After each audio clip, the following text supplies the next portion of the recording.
आज मैं housing society का एक्सपर्ट बना हूँ। लोगों को घर दिलाना, घर के बारे में बताना, फिर लोगों को इकट्ठा करना, हाउसिंग सोसाइटी बनाना, उसके बाद उनको मिडलमैन के सिवा तो अफोर्डेबल प्राइस में कैसा घर मिल सकता है, लोन किधर से मिल सकता है, इस तरह का एक हाउसिंग फाइनेंस कंपनी शुरू किया। तो उसमें जो मेजर डिफिकल्टीज और चैलेंजेस जो आते हैं वो क्या होता है? प्राइस, डिले या लीगल पेपर और रीडेवलपमेंट में भी लगेगा। और उसके बाद भी अगर मान लो किसी का घर पुराना है या उसको रीडेवलपमेंट में जाना है बिल्कुल तो उसके लिए आपसे हेल्प लेना। 1963 में आया Maharashtra ownership flat act, title great. Deemed conveyance. Okay. RERA क्या है? रेरा एक ऐसे नया कानून 2016 में आया जिसका इम्प्लीमेंटेशन फर्स्ट में 2017 से हुआ। Prevention, monitoring and redressal along with that wish list, जो महाराष्ट्र ओनरशिप फ्लैट एक्ट पूरा का पूरा चीज ये रेरा में है। एक हीरोइन का फोटो दिखाएंगे ना उनके पास लैंड है, ना उनके पास अप्रूवल है, कुछ है, बोलेंगे कि ये हीरोइन ने हमारा ब्रांड एम्बेसडर है, या कोई अच्छा फिल्म स्टार का फोटो दिखाएंगे और बहुत बड़ा 100-150 पेज का अच्छा प्रोफाइल बनाएंगे। मतलब आपने 50-60% पैसा लेके लोगों का डुबाने का पूरा प्रयास करते हैं। 3 लाख बिल्डिंग महाराष्ट्र में बिना कमेंसमेंट सर्टिफिकेट, बिना ओसी, बिना अप्रूवल का आज है। कौन से मेजर लीगल डॉक्यूमेंट्स हैं जो एक बायर को परचेज करने से पहले देखना चाहिए? कमेंसमेंट सर्टिफिकेट बोलते हैं उसको। हाँ। जब आपका कमेंसमेंट होना है तो पूरी तरह से बीएमसी को प्लान पास करने के लिए प्रीमियम ये वो सब देना रहता है। आपको पता नहीं, आप जब सैंपल प्लाट देखते हो और ब्रोशर देखते हो, बड़ा आपको वीडियो दिखाते हो, सब त्योहार में रहता है, तो ये भी एक मार्केटिंग गिमिक रहता है। वो बोलेंगे कि भाई आप ये तारीख तक ले, नहीं तो 1000 रुपये पर स्क्वायर फुट बढ़ जाए। SDIL एचडीआईएल एक ऐसा बड़ा लिस्टेड कंपनी था। Redevelopment is not a substitute for repair. तो किस तरह का बिल्डर चाहिए वही ले लो, उसके बाद उनसे ऑफर ले लो। Hi everyone, I'm Suraj Kumar and you are watching Unfold with Suraj Kumar. आज के एपिसोड में हमारे साथ एक ऐसे वर्सटाइल पर्सनालिटी हैं जिन्होंने हाउसिंग सोसाइटी और रियल एस्टेट में काफ़ी कुछ दिया है।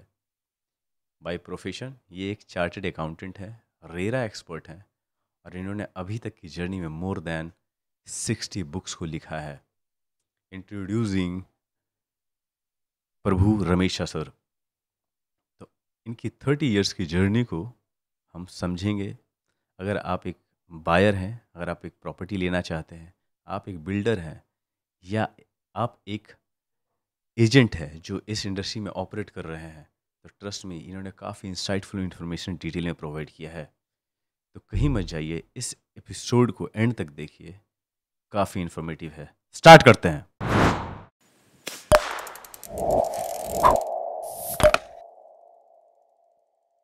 कैसे हैं रमेश सर आप? एकदम बढ़िया हूँ। दिख रहा है सर, बताने की बिल्कुल भी ज़रूरत नहीं है। You are looking dashing sir. Yeah thank you. Great. First of all, I just want to say, sir, thank you so much Yeah. for joining us on the show. Sure. Uh, सबसे पहले मैं जानना चाहूँगा आपके profession के बारे में sir, because ये ऑडियंस के लिए थोड़ा इजी हो जाएगा बिल्कुल। पॉडकास्ट। तो प्लीज़ अपने प्रोफेशन के बारे में बताइए थोड़ा सा। देखिए, मैं तो पेशे से चार्टर्ड अकाउंटेंट हूँ, हम्म, लेकिन जो ज़िंदगी शुरुआत कोऑपरेटिव हाउसिंग सोसाइटी लोगों को गाइड करते करते आज मैं हाउसिंग सोसाइटी का एक्सपर्ट बना हूँ। लोगों को घर दिलाना, घर के बारे में बताना, फिर लोगों को इकट्ठा करना, हाउसिंग सोसाइटी बनाना, उसके बाद उनको मिडलमैन के सिवा तो अफोर्डेबल प्राइस में कैसा घर मिल सकता है, लोन किधर से मिल सकता है, इस तरह का एक हाउसिंग फाइनेंस कंपनी शुरू किया अफोर्डेबल हाउसिंग के लिए। फिर लॉ फॉर्म चालू किया। तो इस तरह से बहुत सारा लोगों को गाइड करने के लिए जो हाउसिंग सोसाइटी का मैनेजमेंट, क्रिएशन एंड डिस्ट्रीब्यूशन, अभी रीडेवलपमेंट, ये पूरा का पूरा एडवाइजरी गाइडेंस मैं लोगों को देते रहता हूँ। Amazing sir. मतलब कि घर परचेज करने से लेने तक, मतलब जब तक रजिस्टर्ड नहीं होता घर तब तक आपकी ज़रूरत पड़ेगी हर एक लोग। बिल्कुल, और रीडेवलपमेंट में भी लगेगा। और उसके बाद भी अगर मान लो किसी का घर पुराना है या उसको रीडेवलपमेंट में जाना है बिल्कुल तो उसके लिए आपसे हेल्प लेना बिल्कुल पड़ेगा उनको। सही है। जो भी इस वीडियो को देखेंगे बराबर। उनको अच्छा खासा क्लैरिटी मिल जाएगा बिल्कुल हाउसिंग से रिलेटेड और बिल्कुल हाउसिंग सही। सोसाइटी से related. Great sir, amazing. Okay, sir, हर एक आम आदमी का सपना होता है घर खरीदना। बराबर। अगर किसी के पास घर नहीं होता है तो पूरी जी जान लगाता है एक आदमी कि मैं अपने जीवन में एक घर खरीद सकूं। बिल्कुल। तो उसमें जो मेजर डिफ़िकल्टीज और चैलेंजेस जो आते हैं सर, वो क्या होता है? प्राइस, डिले या लीगल पेपर वर्क सर? नहीं देखिए, अल्टीमेटली अफोर्डेबिलिटी। हुँ, जब आप घर लेना चाहते हो हुँ, तो आपको कुछ पैसा जमा करना होगा 5-10 साल। वो हुँ, पैसे से 10 से 20% प्राइस का बना सकते हो। उसके बाद आपको लोन लेना है, हुँ, तो अपना आने वाला ज़िंदगी का 20 साल का जो कमाई है, उसका भी कोई हिस्सा ईएमआई में देना पड़ता है। करेक्ट। मतलब घर लेना इतना आसान नहीं है। तो कही कहावत है कि आप कभी भी काम करोगे, एक दिन काम करोगे, हुँ, आपको हुँ, खाना मिल जाएगा। 1 महीना भर काम करेंगे, 2 महीना काम करेंगे, आपको कपड़ा मिलेगा। लेकिन मकान ऐसा चीज़ है, जो आपको ज़िंदगी का पहले भी काम करना पड़ता है, बाद में मतलब शायद मैं पूरी बोलता हूँ ज़िंदगी काम करनी है। पूरा ज़िंदगी काम करना पड़ता है। ये घर है, इसके लिए प्राइस महत्वपूर्ण होता है। दूसरा आपने बताया कि डिले, यस प्रोजेक्ट जब डिले होता है तो आदमी बहुत खो बैठता है, क्योंकि आदमी भाड़े में रहता है और भाड़े में रहने के बाद वो घर खरीदता है, ये समझ के कि 3 साल में मिलता है, लेकिन भाड़े वाले को बोलता है 3 साल के बाद मुझे नहीं चाहिए, लेकिन उसको एक्सटेंड करना पड़ता है, इधर डिले हो जाता है, ये भी बहुत बड़ा एक दिक्कत होती है। बिल्डर से डिले होता है और बाकी का कई बार हमने देखा है, बिल्डर को आप पैसा देते हो, बिल्डर डिलीवरी मतलब काम कर ही नहीं पाता है, ओसी नहीं ला पाता है, बिल्डिंग कंप्लीशन नहीं होता है, तो फिर आपको अपना एडिशनल अमाउंट डाल के सोसाइटी बना के उसको कंप्लीट करना पड़ता है, वो तो और दर्दनाक है। लेकिन है, ज़िंदगी में स्ट्रगल है, लोग घर के लिए बहुत कुछ मेहनत करते हैं। प्राइस इम्पोर्टेंट है, यस। ग्रेट। आपने ओसी का ज़िक्र किया सर। व्हाट इज़ ओसी? थोड़ा इसको एक्सप्लेन करेंगे? देखिए क्या है, जभी भी आप बिल्डिंग बनाते हो, मल्टी स्टोरी बिल्डिंग, हुँ, तो आपको एक प्लान देता है, जो म्युनिसिपल कॉर्पोरेशन या ओके, प्लानिंग अथॉरिटी। ओके, एक बार प्लान दिया, आपको उसी प्लान के हिसाब से पूरा बिल्डिंग कंप्लीट करना है, जिसको आप प्लिंथ बोलो, आरसीसी बताओ या फिनिशिंग बोलो, पूरा फायर फाइटिंग सिस्टम, ये बहुत सारा कंडीशन दिया जाता है, उस हिसाब से को बिल्डिंग बनाना है। एक हुँ, बार सब बिल्डिंग बन गया, आप रहने जाने वाले हो, हुँ, उसके पहले तो म्युनिसिपल कॉर्पोरेशन का आदमी आता है, वो जिन्होंने प्लानिंग किया है, मतलब अप्रूवल दिया है, वो देखते हैं, करते हैं और पूरी तरह से सही सलामत है, हुँ, रहने लायक है, जिसमें पानी का कनेक्शन है, इलेक्ट्रिक कनेक्शन है, ड्रेनेज कनेक्शन है और पूरा एमिनिटीज़ जो उन्होंने बताया था वो सब किया है, हुँ, तो ऑक्यूपेशन सर्टिफिकेट देते हैं। एक बार हुँ, ऑक्यूपेशन सर्टिफिकेट देने के बाद ही आप फ्लैट ऑक्यूपाई कर सकते हो, अदरवाइज़ आपने फ्लैट ऑक्यूपाई किया, it is called illegal occupation. उसके ऊपर आपका जुर्माना लग सकता है, हर दिन का ₹5000 का पेनल्टी लग सकता है। इसके ओके। लिए आपको बिना ओसी कभी भी घर का ताबा नहीं लेना चाहिए, पोज़ीशन नहीं लेना चाहिए। तो अगर मैं इसको शॉर्ट में समराइज़ करूँ, तो अगर जिस प्रॉपर्टी के लिए ओसी है, मतलब वो लीगल है बिल्कुल, और उसको आप आराम से सेल कर सकते हैं या परचेज़ कर सकते हैं बिल्कुल और सही। उसमें किसी तरह का इश्यूज़ बिल्कुल, नहीं आएगा। बिल्कुल। Amazing sir. सर, आपको आर्किटेक्ट ऑफ डीम्ड कन्वेंस कहा जाता है। अगर आप इसको सिंपल शब्द में बताएँ, एक आम आदमी के लिए कितना इम्पोर्टेंट है? मैं इसको 2 डिवाइड करता हूँ आपका सवाल को। यस, एक तो यस। क्यों आर्किटेक्ट ऑफ डीम्ड कन्वेंस बोलते हैं ओके। और डीम्ड कन्वेंस होता क्या है? हाँ, तो इसको क्वेश्चन में ले लेते हैं। बिल्कुल ना, आर्किटेक्ट ऑफ डीम्ड कन्वेंस क्यों आपको कहा जाता है सर? बिल्कुल। देखिए, महाराष्ट्र में जब लोग घर खरीदते थे, बिल्डर जो है बहुत मनमानी करते थे। तो इसके लिए महाराष्ट्र गवर्नमेंट ने एक कायदा लाया कि बिल्डर के ऊपर रोक डालना है, उनको रेगुलेट करना है, जिसका नाम है 1963 में आया Maharashtra ownership flat act. Okay. उस महाराष्ट्र ओनरशिप फ्लैट एक्ट में ये बताया गया कि आपको पैसा लिया तो एग्रीमेंट करना है, 20% के ऊपर लेता है तो एग्रीमेंट करना है, फिर आपको सोसाइटी बनाना है।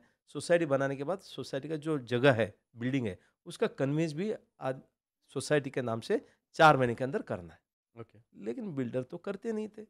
यदि नहीं करता है, तो आप कोर्ट कचहरी करो, सिविल कोर्ट में करो, मैजिस्ट्रेट कोर्ट में जाओ, क्रिमिनल केस करो या कंज्यूमर कोर्ट में जाओ।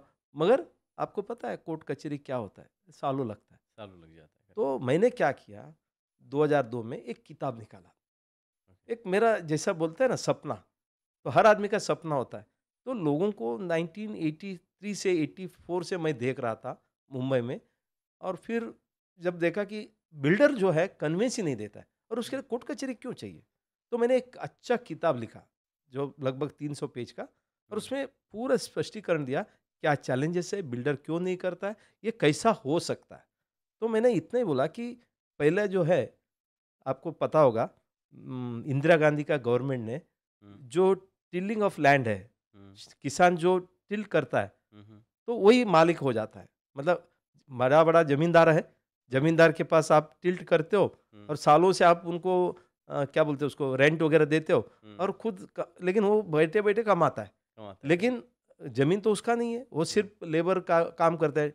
तो इंदिरा गांधी ने एक स्कीम लाया था, डिक्लेरेशन 1975 में, कि आप डिक्लेरेशन करो, आप अपना मालिक बन जाते हो। ये मेरा डैडी भी है, वो फार्मर थे और वो भी एक मंदिर का जगह में खेती करते थे।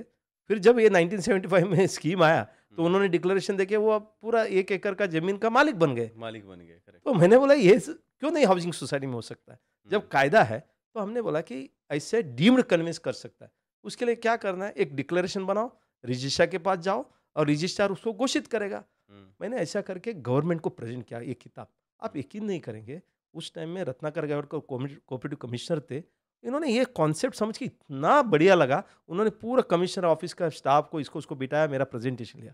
उसके बाद नितिन करीर करके आईजीआर थे, आईजीआर मतलब inspector general register of Maharashtra government का रजिस्ट्रेशन डिपार्टमेंट, उनको जाके मैंने प्रेजेंटेशन दिया। वो भी इतना चमत्कार हो गया, मतलब कि ऐसा हो सकता है और मैं इसको करूंगा। उन्होंने ये वादा किया, प्रभु जी आप एक करो, रजिस्टर वगैरह नहीं करता है, सोसाइटी खुद डिक्लेयर करने दो, मैं मालिक हूं, मैं रजिस्टर करूंगा।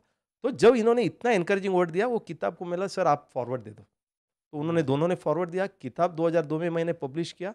उसके बाद आप यकीन नहीं करेंगे, रत्नाकर गायकवाड़ साहब ने 1000 किताब मांगा और नितिन करीर ने 500 किताब मंगाया और अपना डिपार्टमेंट में इधर उधर बांटा। उसके बाद 2005 में पहली बार कायदा बन गया। अच्छा, उस बुक के कारण? उसके बुक के कारण, मैं वही अच्छा। बोलता हूँ, तो बुक के कारण हुआ। उसके बाद उनको मालूम पड़ा कि ये बुक में लिखा तो बहुत कुछ है, लेकिन ये रूल कैसा बनेगा या इसका इम्प्लीमेंटेशन कैसा होगा। तो गवर्नमेंट में एक कमिटी बनाया, उसमें मुझे लिया। और आपको मैं बड़ापन नहीं करता हूँ, जब एक कमिटी का डिस्कशन होता था, बिल्डर लोग आते थे, ये करते थे, मुझे मंत्रालय में बिल्डर का लॉबी ने ये बताया, प्रभु साहब आप उछल रहे हो, ऐसे डीम्ड कन्वेंस आपको कैसा लेते, हम देखेंगे आप कितना उछलोगे। मैंने बोला सर मैं ज़्यादा नहीं उछलता हूँ, पब्लिक का सेवा कर रहा हूँ, यदि गवर्नमेंट चाहती है तो होगा। और दूसरा अन्य रह गया, मैं कितना उछलता हूँ वो आपका हाथ में भी नहीं, मेरा हाथ में भी नहीं है। तो मतलब दम दाटी सब कुछ आया, फिर हमने इसको छोड़ा नहीं। कहने का तात्पर्य है, हम आज़ाद मैदान में गए, अलग अलग शहरों में मतलब जिसका बोरविल है, डोंबिवली है, अलग अलग पॉलिटिकल पार्टी लेके हमने आंदोलन छेड़ा। उसके बाद ये गवर्नमेंट ने इसको डीम्ड कन्विंस किया। और इतना तक आपको आश्चर्य होगा, ये डीम्ड कन्विंस लाने के लिए विलासराव देशमुख से लेके उद्धव ठाकरे तक जितने भी मिनिस्टर हुए थे सबको मैं मिला, whether it is Devendra Fadnavis या बाकी का जितने भी और इतना भी नहीं, revenue minister, cooperative minister, housing minister, उसके बाद सेंट्रल गवर्नमेंट ने राष्ट्रपति को भी मैं मिल के आया। पूरा गवर्नमेंट को ही लग हाँ। दिया तरफ ने इसके लिए। तो इधर किसी को कुछ समझता नहीं था, म्युनिसिपल कमिश्नर मीटिंग लेते थे, रेवेन्यू डिपार्टमेंट मीटिंग लेती थी, मतलब हर आदमी मीटिंग लेती थी, ये क्या है, कैसा होगा। और इतना तक लोगों ने बोला कि ये नहीं हो सकता है। हमने बोला क्यों नहीं हो सकता है, क्योंकि ट्रांसफर ऑफ प्रॉपर्टी एक्ट है, सेंट्रल एक्ट है, रजिस्ट्रेशन एक्ट सेंट्रल एक्ट है, आप जब तक ट्रांसफर ऑफ एक्ट चेंज नहीं करते हो आप ये सब नहीं हो सकता है। हमने बोला हो सकता है, राष्ट्रपति भवन में गया, एक्सप्लेन किया, उन्होंने उसको मंजूरी दिया, सेंट्रल गवर्नमेंट ने इसको मंजूरी दिया। ऐसा एक ही स्टेट है महाराष्ट्र में जहाँ डीम्ड कन्वेंस आज प्रचलित है और लोगों को कन्वेंस मिला। अभी डीम्ड कन्वेंस होता क्या, व्हाट इज दैट? दूसरा आपने सवाल किया, डीम्ड कन्वेंस होता क्या। डीम्ड कन्वेंस मतलब ये है, बिल्डर को सोसाइटी बन के 4 महीने के अंदर कन्वेंस देना है। कन्वेंस मतलब transfer of land and building in the name of society, जो कायदे में लिखा है। यदि वो 4 महीने में नहीं करता है, ये माना जाएगा कि उस सोसाइटी को कन्वेंस मिल गया। अच्छा। इतना ही है, अगर ये वो माना नहीं जाएगा करता सोसाइटी को कन्वेंस मिल गया। ओके। अच्छा, आप कन्वेंस मिल गया मतलब ऐसा साधारण थोड़ी है। कन्वेंस मिल गया तो किसी ना किसी आदमी को क्या करना है, उसको सिक्का मूर्त करना है। हमने बोला ये रजिस्टर करेगा, रजिस्टर्ड करेंगे। रजिस्टर मतलब सोसाइटी का रजिस्टर है, डिस्ट्रिक्ट डेप्यूटी रजिस्टर, वो बिल्डर को बुलाएगा, जमीन मालक को बुलाएगा, सोसाइटी वाले को बुलाएगा। एप्लीकेशन आने के बाद बोले कि आपका कितना जमीन है, क्या है, कब सोसाइटी बना, क्यों कन्वेंस नहीं दे रहे हो, और कुछ भी कारण हो, ये रजिस्टर डिक्लेयर करेगा, it is deemed to have been conveyed. और वो खुद रजिस्टर खुद कन्वेंस डीड बनाएगा, सिक्का मुहूर्त करेगा बिल्डर के तरफ से, जमीन मालक की तरफ से, और जमीन और बिल्डिंग दोनों सोसाइटी के नाम से ट्रांसफर करेगा। ये करने से 2010 से कायदा चालू हो गया, उसके बाद रीडेवलपमेंट का बहुत अच्छा प्रगति हुआ, क्योंकि बहुत सारा सोसाइटी, लगभग 1.25 लाख सोसाइटी है महाराष्ट्र में, लगभग 80 से 90 हज़ार कोऑपरेटिव सोसाइटी में कन्वेंस नहीं था। आज 20-25 हाउसिंग सोसाइटी को लास्ट 15 साल में कन्वेंस मिला है। तो आपका कहने का मतलब ये है हाँ। कि पहले ये रूल्स रेगुलेशंस नहीं था, बिल्कुल नहीं आपके था। बुक लाने के बाद ये चीज़ें हुई है। एब्सोल्युटली। तो पूरा इसमें पॉलिसी लिखी गई होगी सर? बिल्कुल पॉलिसी हुई है। इसके लिए तो मुझे वो डीम्ड कन्वेंस का कमिटी में लिया गया, एक्सप्लेन करने को बताया और हमने किया उनको, इफ आई एम तभी नॉट हुआ। रॉन्ग, हाँ। जब वो पॉलिसी बन रही होगी तो आप उसमें इन्वॉल्व होंगे? 100% मैं इन्वॉल्व था। इतना तक कि मैं पार्लियामेंट कमिटी, मतलब असेंबली का कमिटी में भी गया था। मैंने बताया ना, हर ऑफिसर को हर डेस्क में जाके उनको समझाया, किया है, किस तरह से हो सकता है, क्या-क्या, कौन-सा कायदा, किसने-किसने ऑब्जेक्शन दिया, वो कैसा निकाल सकते हैं। आखिर में हमने बोला कि इसको राष्ट्रपति का ही मंजूरी लगेगा। फिर बोला कि राष्ट्रपति में आप जाके मंजूरी लेके आओ। हम हर जगह में क्या है, आदमी बहुत कुछ करना चाहता है, लेकिन उसको किधर ना किधर आगे जाके करना भी पड़ता है। तो we have done that. Great. या फर्स्ट ऑफ ऑल, जिस बुक के बारे में हमने जिक्र किया उसका नाम आपने हाईलाइट नहीं किया है, तो आप उनका नाम बताइए उस बुक का। एंड सेकंड, ये आइडिया आया कहाँ से आपको कि मुझे ये बुक लिखनी है, और इतने कुछ इस बुक के कारण चेंज कर दिया आपने? बराबर। तो बुक का नाम बताइए पहले सर। पहले बुक का नाम है डीम्ड कन्वेंस। डीम्ड कन्वेंस, ये बुक का टाइटल बुक का ही टाइटल है, ग्रेट। Deemed conveyance. ओके। अभी आया आइडिया दो से। एक तो हमारा डैडी जो खेत करते थे एज ए टेनेंट, हाँ। तो फिर इंदिरा गांधी का जो स्कीम था, हम्म, तो जो tiller of the land is the owner, हम्म, सिर्फ आपको रजिस्टर कलेक्टर को जाके डिक्लेरेशन करना है और हियरिंग होता था। वो एक मुझे ध्यान में था Okay. जब मैं 8वीं 9वीं में था तभी। ग्रेट। दूसरा, मुझे हाउसिंग सोसाइटी में जब आप फ्लैट खरीदी करते हो, क्योंकि मेरा हाउसिंग सोसाइटी का ही प्रैक्टिस था, तो हाउसिंग सोसाइटी में आप फ्लैट खरीदते हो, एग्रीमेंट करते हैं, स्टैम्प ड्यूटी करते हैं, फिर आप मेंबरशिप लेने के लिए सोसाइटी में जाते हैं। सोसाइटी क्या बोलते हैं मालूम है आपको? आइदर मेंबरशिप नहीं दूंगा या चुपचाप बैठ जाते हैं सालों गैर। लेकिन उधर कायदे में एक प्रावधान है। क्या प्रावधान है? Deemed membership. मतलब यदि सोसाइटी ने आपको 3 महीना हो गया, कुछ रिप्लाई नहीं दिया, it is deemed to be the member. एक बार आप डीमिंग मेंबर हो गया, तो हमको मेंबर तो बनना है ना। डीमिंग मेंबर तो काम का नहीं है, हमको एक्चुअल मेंबर बनना है। हम रजिस्ट्रार के पास जाते हैं, हम बोलते हैं ये सोसाइटी को हमने एप्लीकेशन डाला था, हमने एग्रीमेंट किया, सब कुछ किया, लेकिन ये शेयर सर्टिफिकेट ट्रांसफर नहीं कर रहा है, मेंबरशिप नहीं कर रहा है। रजिस्ट्रार हियरिंग लगाता है, फिर हमको मेंबरशिप ग्रांट करता है, एक ऑर्डर बनाता है। वो ऑर्डर बना के फिर वो मेंबरशिप ग्रांट करता है। यदि सोसाइटी मेंबरशिप नहीं देता है, वो खुद अपना ऑफिसर को अपॉइंट करके सोसाइटी में भेजता है और आपको शेयर सर्टिफिकेट वगैरह बना के देते हैं, रजिस्टर में एंट्री करता है और हमें शेयर सर्टिफिकेट देता है, मेंबरशिप देता है। यही कानून क्यों ना बिल्डर का खिलाफ भी किया जाए? कोर्ट कचहरी क्यों जाना चाहिए? तो ये सब विश्लेषण मैंने बुक में लिखा था। यदि एक डीम्ड मेंबरशिप हो सकता है हाउसिंग सोसाइटी में, क्योंकि फ्लैट लिया, उसी तरह से मैं पूरा जमीन का मालिक हो सकता हूँ। इंदिरा गांधी का जो एक डिक्लेरेशन था वो कायदे के हिसाब से, तो हमने बोला ये क्यों नहीं हो सकता। तो सुंदर कुमार जी, आपको सरप्राइज होगा, जैसा मैंने बताया कि आज लोग इतने दुआ देते हैं, वो दुआ अच्छा लगता है कि कई लोग आते हैं, प्रभु साहब आपका वीडियो हमने देखा, हमने ये देखा, ये किताब लिया और हमने डीम्ड कन्वेंस करके लिया, हमें इतना अच्छा हो गया, अभी रीडेवलपमेंट हो रहा है। आके पेड़ा वगैरह देते हैं तो बहुत अच्छा लगता है, खुशी लगता है। बिल्कुल वो पेड़ा की ज्यादा खुशी है सर। बिल्कुल बिल्कुल मुंह मीठा होता है। बिल्कुल बिल्कुल ग्रेट, सर। Amazing sir. आपने अच्छा काम किया है सर, तो इतना तो बनता है। बिल्कुल ग्रेट सर। आजकल रेरा के बारे में ऑलमोस्ट लोग जानते हैं, एटलीस्ट नाम रेरा तो जानते हैं, लेकिन इसको अच्छे से समझते नहीं है। अगर सिंपल वे में या सिंपल लैंग्वेज में आपको बताना हो कि रेरा रेरा कैसे एक बायर को प्रोटेक्ट कर सकता है, तो क्या होगा वो? देखिए, महाराष्ट्र ओनरशिप एक्ट का जिक्र मैंने किया, वो सब विशलिस्ट था। बिल्डर ने फ्लैट बेचते टाइम आपको क्या क्या करना चाहिए, कस्टमर ने क्या करना चाहिए, मगर यदि बिल्डर कोई गलत करता है, उसको रोकने का कोई प्रावधान नहीं था। मतलब प्रिवेंशन नहीं था। पहले नहीं था। प्रिवेंशन बिल्कुल नहीं था। अच्छा। महाराष्ट्र ओनरशिप फ्लैट एक्ट था। ये बताया जाता था कि बिल्डर फ्लैट बेचने के पहले इसको अप्रूवल करके ले लो, उसको पैसा लेने के पहले एग्रीमेंट रजिस्टर करो, 20% के ऊपर लेना तो एग्रीमेंट रजिस्टर करो, आप 50% के ऊपर फ्लैट बेचने के बाद सोसाइटी बनाओ, फिर आप ओसी ले लो, फिर आप उनको ताबा दे दो, फिर आप सोसाइटी बनाओ, फिर कन्वेंस करो। ये पूरा कायदा में 18 कलम था महाराष्ट्र ओनरशिप फ्लैट एक्ट में, वो अच्छा लिखा था, लेकिन कुछ बिल्डर नहीं करता है, फॉलो नहीं करते होंगे। फॉलो नहीं करता है, तो आपको कोर्ट कचहरी में जाना है। दूसरा, बिल्डर गलत न करे उसके लिए प्रिवेंशन नहीं था। कोई भी कायदा में क्या होता है, एक प्रिवेंटिव मेजर होना चाहिए, एब्सोल्युटली एक सर, मॉनिटरिंग होना चाहिए करेक्ट। और फिर रिड्रेसल होना चाहिए। इसमें तीनों नहीं था, प्रिवेंशन भी ना नहीं था, मॉनिटरिंग भी नहीं था और रिड्रेसल भी नहीं था। ये फिर था रीज़न। क्या महाराष्ट्र ओनरशिप फ्लैट एक्ट में? सिर्फ विश लिस्ट था। बिल्डर ने क्या-क्या करना चाहिए, हाँ, क्या नहीं करना चाहिए, कस्टमर ने क्या करना चाहिए, कस्टमर ने क्या नहीं करना चाहिए। मैं उदाहरण बोलता हूँ, ट्रैफिक रूल बनाया आपने, हाँ, पूरा ट्रैफिक रूल बनाया, लेकिन उधर हवालादारी नहीं है, कांस्टेबल ही नहीं है। हाँ। आप और हम आम आदमी हैं, हम तो ट्रैफिक सिग्नल तोड़ेंगे। तोड़ रहे हैं लोग। तोड़ रहे हैं ना। तोड़ रहे अभी हैं। अभी वही उधर ट्रैफिक हवलदार है, सीसी कैमरा है, आपको हाँ, पेनल्टी लगता है, आप क्या करोगे? हाँ, नहीं भाई। सावधानी से नहीं करेंगे। तो ये जो मॉनिटरिंग है ना, वो नहीं था। तो इसके लिए रेरा क्या है? रेरा एक ऐसे नया कानून 2016 में आया, हुँ, जिसका इम्प्लीमेंटेशन 1 मई 2017 से हुआ। एक हुँ, केंद्र शासन का कायदा है, पार्लियामेंट ने बनाया। उसका मेन उद्देश्य यही है, यदि आम आदमी घर लेता है, तो लेने के पहले उसके ऊपर कोई शोषण नहीं होना चाहिए, उसके ऊपर कोई फ्रॉड नहीं होना चाहिए, मैनिपुलेशन नहीं होना चाहिए। पूरा का पूरा बिल्डर का जो मनमानी है, रोकने का पूरा प्रयास है, प्रिवेंशन।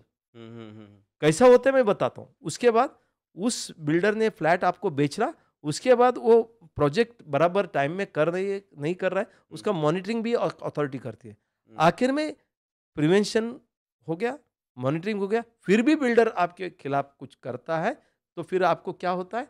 आपको रिड्रेसल होता है। रिड्रेसल मतलब कंप्लेंट रिड्रेसल। आप हुँ, उनके ऊपर तकरार कर सकते हैं, मतलब हुँ, कंप्लेंट कर सकते हैं, फिर उसका निरासन होता है। हुँ, इस तरह का prevention, monitoring and redressal along with that wish list, जो महाराष्ट्र हुँ, ओनरशिप हुँ, फ्लैट हुँ, एक्ट, हुँ, पूरा का पूरा चीज़ ये रेरा में है और ये पूरा का पूरा एक ही मकसद है, जिसके लिए घर बन रहा है हुँ, और जो बना रहा है, हुँ, ये दोनों को प्रोटेक्शन देने का, उनका संरक्षण करने का एक बहुत बड़ा केंद्र शासन का कायदा है। ठीक ये है, है रेरा, ठीक है, रियल एस्टेट रेगुलेटरी अथॉरिटी। ठीक है। रेरा के आने के बाद ये सारे चेंजेस आए हैं, आपने बताया, बहुत सारी चीज़ें आपने मेंशन किया। कोई एग्ज़ाम्पल के तौर पे जो आपने फेस किया हो, ये जब रूल्स रेगुलेशंस रेरा नहीं था, उससे पहले किस तरह के फ्रॉड्स और चीज़ें होती थी? नहीं सर, बहुत बोल सकता हूँ। कोई एक एक ही एग्ज़ाम्पल। हाँ, मैं बता एक हीरोइन का फ़ोटो दिखाएँगे, ना ना उनके पास लैंड है, ना हाँ, उनके पास अप्रूवल है, कुछ है। हाँ, बोलेंगे कि ये हीरोइन ने हमारा ब्रांड एम्बेसडर है, या कोई अच्छा फ़िल्म स्टार का फ़ोटो दिखाएँगे हुँ, और बहुत बड़ा 100 150 पेज का अच्छा प्रोफ़ाइल बनाएँगे, जिसका कीमत ₹1000 होगा प्रिंटिंग का। हुँ, ये हुँ, दिखा के 5 स्टार होटल में या जिधर भी मेला में हुँ, करेंगे, बुकिंग लेंगे, लोगों के पैसा लेंगे, रिसीट देंगे, हुँ, चेक से पैसा लेंगे। हुँ, आखिर में जब भी पूछेंगे घर कब बन रहा है? नहीं बन रहा है, कर रहा है, एग्रीमेंट कब होगा? प्लान होने के बाद होगा। मतलब आपने 50-60% पैसा लेके लोगों का डुबाने का पूरा प्रयास करते हैं। दूसरा, यदि प्लान बेचते टाइम मतलब फ्लैट बेचते हम 1 एफएसआई, मतलब हुँ, जो मान लो बिल्डिंग बनता है, हुँ, 10,000 स्क्वायर फुट का है, 10,000 स्क्वायर फुट का बांधकाम होना चाहिए। हुँ, उस हिसाब से पैसा लिया, सब कुछ किया, लेकिन उसके बाद आपका प्लान में और एडिशनल 10 माला बना सकते हैं। आप किसी को न बताते हुए हुँ, उसके ऊपर और 10 माला चलाते हो। हुँ, उससे क्या 3 साल में फ्लैट देने वाला था, अभी आप 6 साल हो गया फ्लैट नहीं दे रहे हो। अब हुँ, 6 साल हो गया, आपको इंटरेस्ट नहीं मिलता है, कुछ नहीं मिलता है हुँ। और कस्टमर को बायर का ईएमआई कट रहा है। हाँ, आपको प्लान नहीं दिखाते हैं, प्लान अप्रूव्ड भी नहीं रहता है, इलीगल भी करते हैं, ओसी नहीं देते हैं। आप यकीन करो, मैं जो बोल रहा हूँ, 3 लाख बिल्डिंग हुँ, महाराष्ट्र में बिना कमेंसमेंट सर्टिफिकेट, बिना ओसी, बिना अप्रूवल का आज है। 3 लाख 3 बिल्डिंग लाख बिल्डिंग है सर? महाराष्ट्र में। अच्छा, मुंबई में, ये तो मैं नहीं बता रहा हूँ, म्युनिसिपल कमिश्नर ने सुप्रीम कोर्ट के एक एफिडेविट में दिया, 50,000 बिल्डिंग जो मुंबई में है, स्ट्रक्चर 50,000 बिल्डिंग, जिसका ना कमेंसमेंट है, ना ओसी है, ना अप्रूवल है। ये तो फिर एफिडेविट में दिया तो है फिर अभी सुप्रीम तक कोर्ट चल में। क्यों रहा है सर वो? उसके ऊपर एक्शन क्यों नहीं लिया गया? हाँ, इसके लिए मैं यही बताता हूँ, वो सब नियंत्रण करने वाला एक मशीनरी जो बोलते हैं ना, वो नहीं था। आज वो हाँ। रेरा आके वो हुँ, मशीनरी हुआ है, तो इसके बाद जो है ना, बहुत कम लोग बिल्डर बनना चाहते हैं, हुँ, कम मैनिपुलेशन हो रहा है और इस तरह से आज पूरी तरह से अंकुश बिल्डर का मनमानी के ऊपर लगा है because of RERA. Amazing sir, या ठीक है। ओके, तो जब प्रॉपर्टी खरीदने के लिए लोग जाते हैं सर, तो कोई एक बायर जो प्रॉपर्टी परचेज़ करने जाता है, उससे पहले वो जितना चीज़ें होता है वो करता है, जैसे जाकर प्रॉपर्टी को देखा या समझने की ज़रूरत जो भी होती है वो समझता है, डॉक्यूमेंट्स वगैरह देखता है। अगर आप हाईलाइट करना चाहे कौन से मेजर लीगल डॉक्यूमेंट्स हैं जो एक बायर को परचेज करने से पहले देखना चाहिए एक बिल्डर के पास, तो कौन हाँ, सा होगा? बिल्कुल। आज के तारीख में हम्म 2017 के बाद एक पहला महत्वपूर्ण उसको देखना है, क्या ये प्रोजेक्ट रेरा में रजिस्टर्ड है कि नहीं। That is the one. यदि वो रेरा में रजिस्टर्ड नहीं है, तो उसको उसके बारे में सोचना नहीं है, उस फ्लैट के बारे में देखना नहीं। कितना भी कारण उसको देने दो बिल्डर को, फिर भी रेरा रजिस्टर्ड होना चाहिए, ये पहला। That is the first. एक बार आपका बिल्डर रेरा रजिस्टर्ड है, दूसरा चीज़ आपको करना है, जिसके ऊपर बिल्डिंग बन रहा है, वो बिल्डिंग एक ज़मीन के ऊपर बन रहा है, उसका टाइटल सही है नहीं है, तो रेरा रजिस्ट्रेशन करते ना आप टाइटल रिपोर्ट देते हो, आपको टाइटल रिपोर्ट स्टडी करना है। उससे क्या पता चलेगा कितना कोर्ट कचहरी है, केसेस चालू है, कितना क्लेमेंट है, फिर भी अप्रूवल दिया है, अप्रूवल देते हैं तो किस तरह से अप्रूवल दिया है, ये आपको देखना है। ठीक है। तीसरा महत्वपूर्ण जो लीगल डॉक्यूमेंट देखना है कि प्लान अप्रूव्ड है। अप्रूव्ड जब रेरा रजिस्टर होता है ना, वो बोलते हैं कि मैं 20 माले का बनाऊंगा, 50 माले का बनाऊंगा, डिक्लेरेशन कर देता है वो, लेकिन अप्रूवल जो है ना, मुंबई में और बहुत सारा जगह में फेस वाइज मिलता है। पहला फेज मिलता है मान लो 2 माले तक का, या प्लिंथ का मिलता है, फिर 2 माले का मिलता है, फिर 4 माले का मिलता है, फेस वाइज अप्रूवल मिलता है। तो जो फ्लैट आप खरीद रहे हो, उसका अप्रूवल है कि नहीं, वो तो आप चेक करो। करेक्ट। यदि अप्रूवल नहीं है, तो आप टोकन अमाउंट देना है तो दे दो, लेकिन एग्रीमेंट तो रजिस्टर नहीं करना चाहिए। कई लोग क्या करते हैं, 15वां माला, 20वां माला, वो रजिस्ट्रार को मैनेज कर लेते हैं, बिल्डर लोग, कई बिल्डर लोग, और वो रजिस्टर भी कर लेते हैं, बोलते हैं कि रेरा रजिस्टर्ड है, आपको क्या तकलीफ है। भले अप्रूवल नहीं रहता उसका, अच्छा, उसके ऊपर जो बढ़ाते हैं। कमेंसमेंट सर्टिफिकेट बोलते हैं हाँ उसको। हाँ हाँ हाँ। जब आपका कमेंसमेंट होना है, तो पूरी तरह से बीएमसी को प्लान पास करने के लिए प्रीमियम ये वो सब देना रहता है। लेकिन इन लोग क्या करते हैं, बिल्डिंग का कंसेशन ले लेते हैं 25 माले का, 30 माले का, और बोलते हैं कि यही प्लान पार्ट है, वो नहीं है। तो आपको संक्षिप्त में बोलूँगा, आपको रेरा का वेबसाइट देखना है, टाइटल है कि नहीं, फिर आपका प्लान पास है कि नहीं, और यदि हो सकता है 10 से 15,000 रुपये कोई भी एक वकील लेगा, आप उसके जाके वो टाइटल वेरिफिकेशन कर लेना, और बिल्डर के ऊपर कितना कंप्लेंट है देख लेना, इसमें कोई मॉर्गेज हुआ है क्या देख लेना, और उसका 5 साल का ट्रैक रिकॉर्ड उस रेरा प्रोजेक्ट में मिलता है, रेरा रजिस्ट्रेशन में। एग्जैक्ट इन्फॉर्मेशन वहाँ पर रहता है। बिल्कुल। लेने से पहले आपको सारा इन्फॉर्मेशन वहाँ मिल जाएगा। बिल्कुल मिलता है, आपको थोड़ा रिसर्च करना है। आप ये मत समझिए कि सेल्समैन आके कुछ भी बोलेगा आप उसके ऊपर मत जाइए, क्योंकि करोड़ों का या लाखों का फ्लैट ले रहे हो, आपको पूरा जिंदगी में आप पूंजी उसमें लगाने वाले हो, आपको पूरी तरह से टाइटल वेरिफिकेशन करके जाना है, ये लीगल डॉक्यूमेंटेशन है। दूसरा मैं आपको बताऊं, फिजिकल भी देखना है। कई बार आप क्या करते हो, तो अच्छा सैंपल फ्लैट सेल्स ऑफिस में दिखाते हैं और उसको घूम के आप देखते हो, जबकि उधर जाएंगे तो उधर स्मशान होगा। हाँ, हो तो सकता है सैंपल फ्लैट वो, ज़्यादा दिखाते हैं अभी। हाँ, हो सकता है उधर स्मशान होगा, उधर स्लम होगा, उधर रोड विड्थ बहुत कम होगा, आपको पता नहीं। आप जब सैंपल फ्लैट देखते हो और ब्रोशर देखते हो, बड़ा आपको वीडियो दिखाते हो, आपको लगता है कि बहुत बड़ा है, उधर लिखते हैं दिस इज रिप्रेजेंटेटिव। भाई उधर जाएगा तो गली है 9 मीटर का, मतलब छोटा सा गली है, उसमें स्लम्स वगैरह है, आप जा भी नहीं पाते हो। तो इससे सब कुछ हो सकता है। इसका आप फिजिकली भी देखना, पूरा मार्केटिंग के ऊपर मत जाना, आप लोकेलिटी देख लेना और लीगल डॉक्यूमेंट भी वेरीफाई कर लेना। अमेजिंग। मतलब रेरा अच्छा खासा इन्फॉर्मेशन बहुत अच्छा प्रिवेंटिव मेजर्स ले रही है, मैं उनको दाद देता हूँ। अभी हमने रेरा की बात करी थी सर, ये रेरा कब आया और इससे पहले की ये स्टोरी है क्या, क्यों रेरा को लाया गया? बिल्कुल, देखिए इंडिपेंडेंस होने का 70 साल के बाद रेरा है। जैसे मैंने after 70 years. After 70 years of independence. Okay. अभी ये रेरा जो है ना, इतना आसानी से नहीं आया। जैसे महाराष्ट्र ओनरशिप फ्लैट एक्ट आया, ऐसे गोवा ओनरशिप फ्लैट एक्ट आया, हर स्टेट ने ओनरशिप एक्ट लिया। लेकिन जो नॉर्थ में स्पेशली नोएडा, इधर उधर यूनिटेक डेवलपर्स या कुछ ऐसे बहुत सारे नामचीन डेवलपर्स है, उन्होंने परचेजर को इतना बेवकूफ़ बनाया, और बेवकूफ़ बना के जो रैम्पेट, जिसको हम बोलते हैं कि कस्टमर के साथ अन्याय हो रहा था, कंज्यूमर कोर्ट इधर उधर जाते थे लेकिन घर नहीं मिलता था, तब गवर्नमेंट को रियलाइज़ हुआ कुछ तो होना चाहिए। उस टाइम में महाराष्ट्र में, जैसे मैंने बताया, डीम्ड कन्वेंस हमने कर दिया था 2010 में, तो गवर्नमेंट को पता चला कि ये जो डीम्ड कन्वेंस एक अथॉरिटी हमने क्रिएट किया, only for the purpose of deemed conveyance. क्या हम एक authority, real estate regulatory authority, क्या महाराष्ट्र के लिए बना सकते हैं? ऐसे महाराष्ट्र में Maharashtra housing regulation and development act 2012 हमने करने का पूरा प्रयास किया। आप ये यकीन नहीं करेंगे, जब एक कायदा बन रहा था, थोड़ा सा डेवलपर आपको पता है कि बहुत सारा इन्फ्लुएंस कर रहे थे, पूरा का पूरा जो कायदा Maharashtra housing regulation and development act builder की तरफ टिल्ट हो रहा था। हमने 60 एनजीओ को लाया और आज़ाद मैदान में अनशन किया, एक दिन का भूख हड़ताल किया।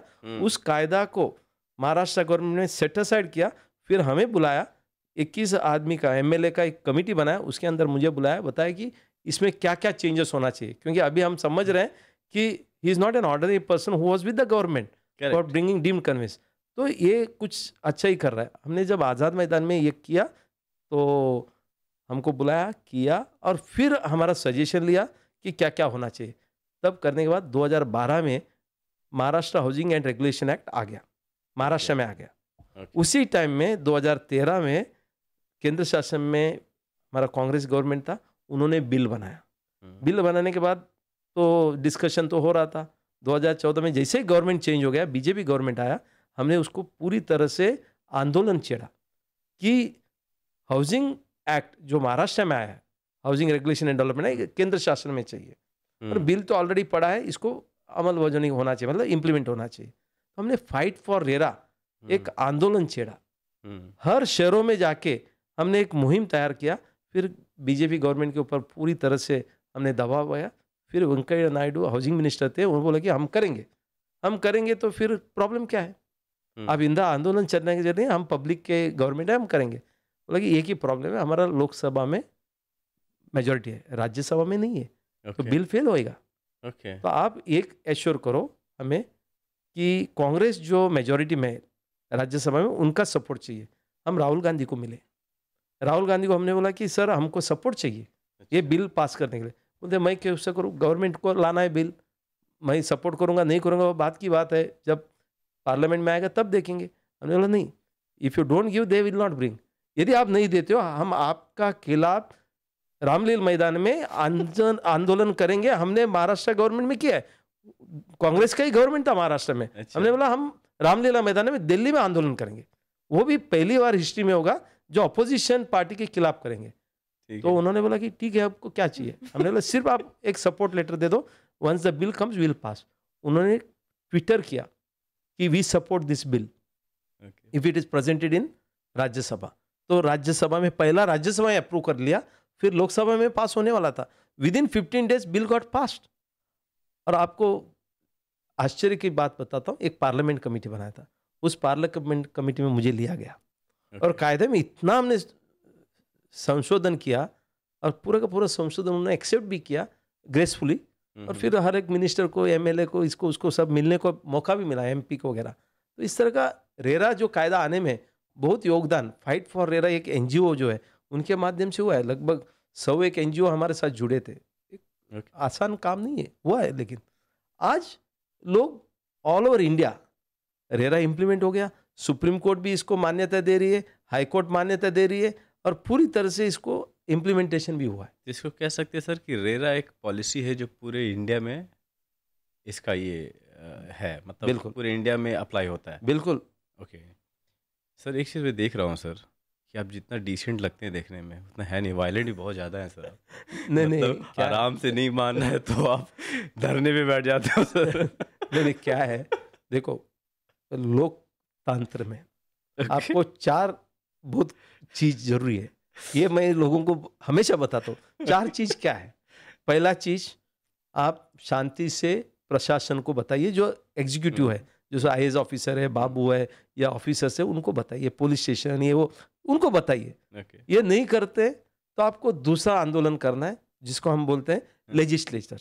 लेजिस्लेचर मतलब आप पॉलिटिकल पार्टी के पास जाओ, एमएलए के साथ जाओ, एमपी के साथ जाओ, तो आप उधर करो। उधर भी नहीं होता है, फिर आपको क्या है, छेड़ना पड़ता है। छेड़ना पड़ता है मतलब आंदोलन, ये तीसरा लेवल है। हम जो भी प्रक्रिया किए ना अभी तक, हम एग्जीक्यूटिव को मिलते थे, उनको सेटिस्फाई करते थे, फिर एमएलए एमपी को मिलते थे, लेजिस्लेटर को मिलते थे, उनको समझाते थे।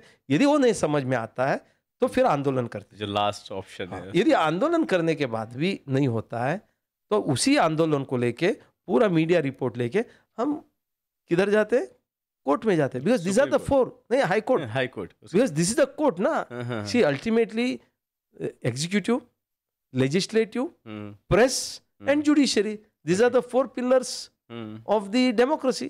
हम इसको टप्पे टप्पे में यूज करते हैं, स्टेप वाइज। मतलब जहाँ तक जाना पड़े मैं जाऊँगा, बिल्कुल, लेकिन बिल्कुल। इसको इम्प्लीमेंट तो करना होगा। हमने कितने केसेस लेके सुप्रीम कोर्ट तक गए, हाई कोर्ट में गए, हमें फेवर में नहीं मिला, हम सुप्रीम कोर्ट में गए।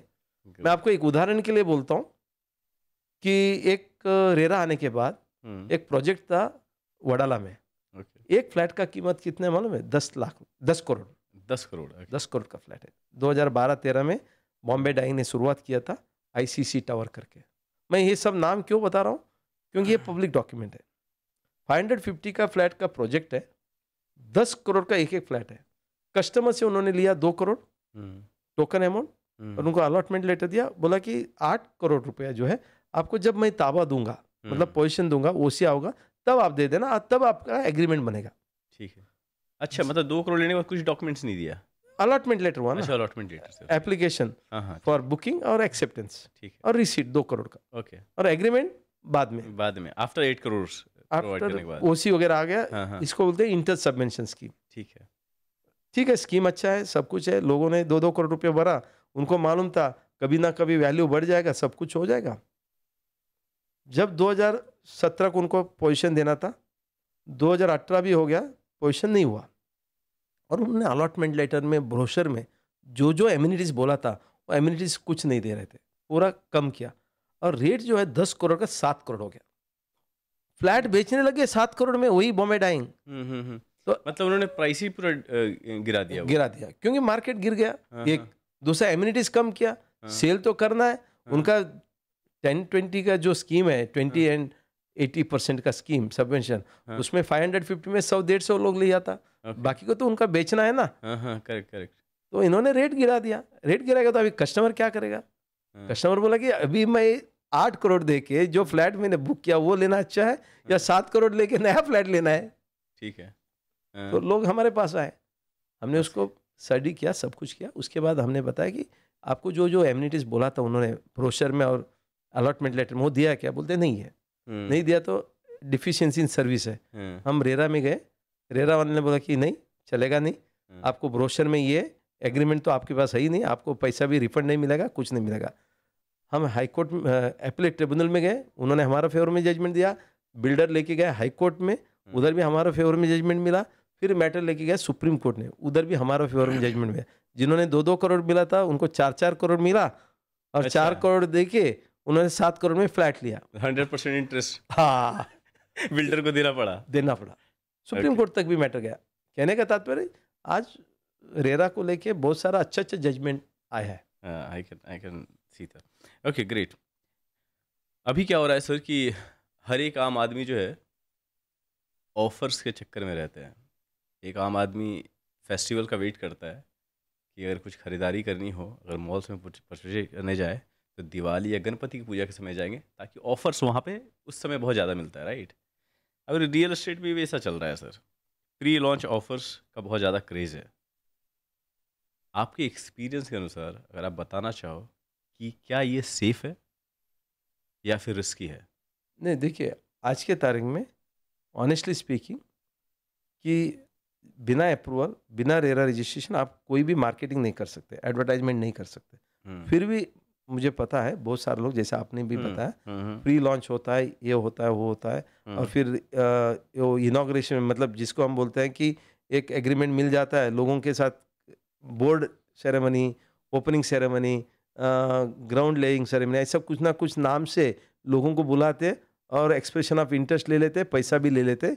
ये सब चक्कर में नहीं जाना चाहिए। जब तक आपके पास अप्रूवल नहीं आता है, आप कोई हिसाब से बुकिंग नहीं करना चाहिए। ये ऑफर गिफर में चक्कर में नहीं पड़ना चाहिए। फिर भी यदि कोई ऑफर आता है दसरा में, दिवाली में, या कोई अक्षय तृतीया रहता है, कोई ऐसा त्योहार में रहता है, तो ये भी एक मार्केटिंग गिमिक रहता है। वो बोलेंगे कि भाई आप ये तारीख तक ले, नहीं तो 1000 रुपये पर स्क्वायर फुट बढ़ जाएगा, नहीं है तो आपको आज हम ये करते तो आपको 10 ग्राम का सोना देंगे, 5 ग्राम का ये देंगे, आपको टीवी देंगे, XYZ या मॉड्यूलर किचन देंगे।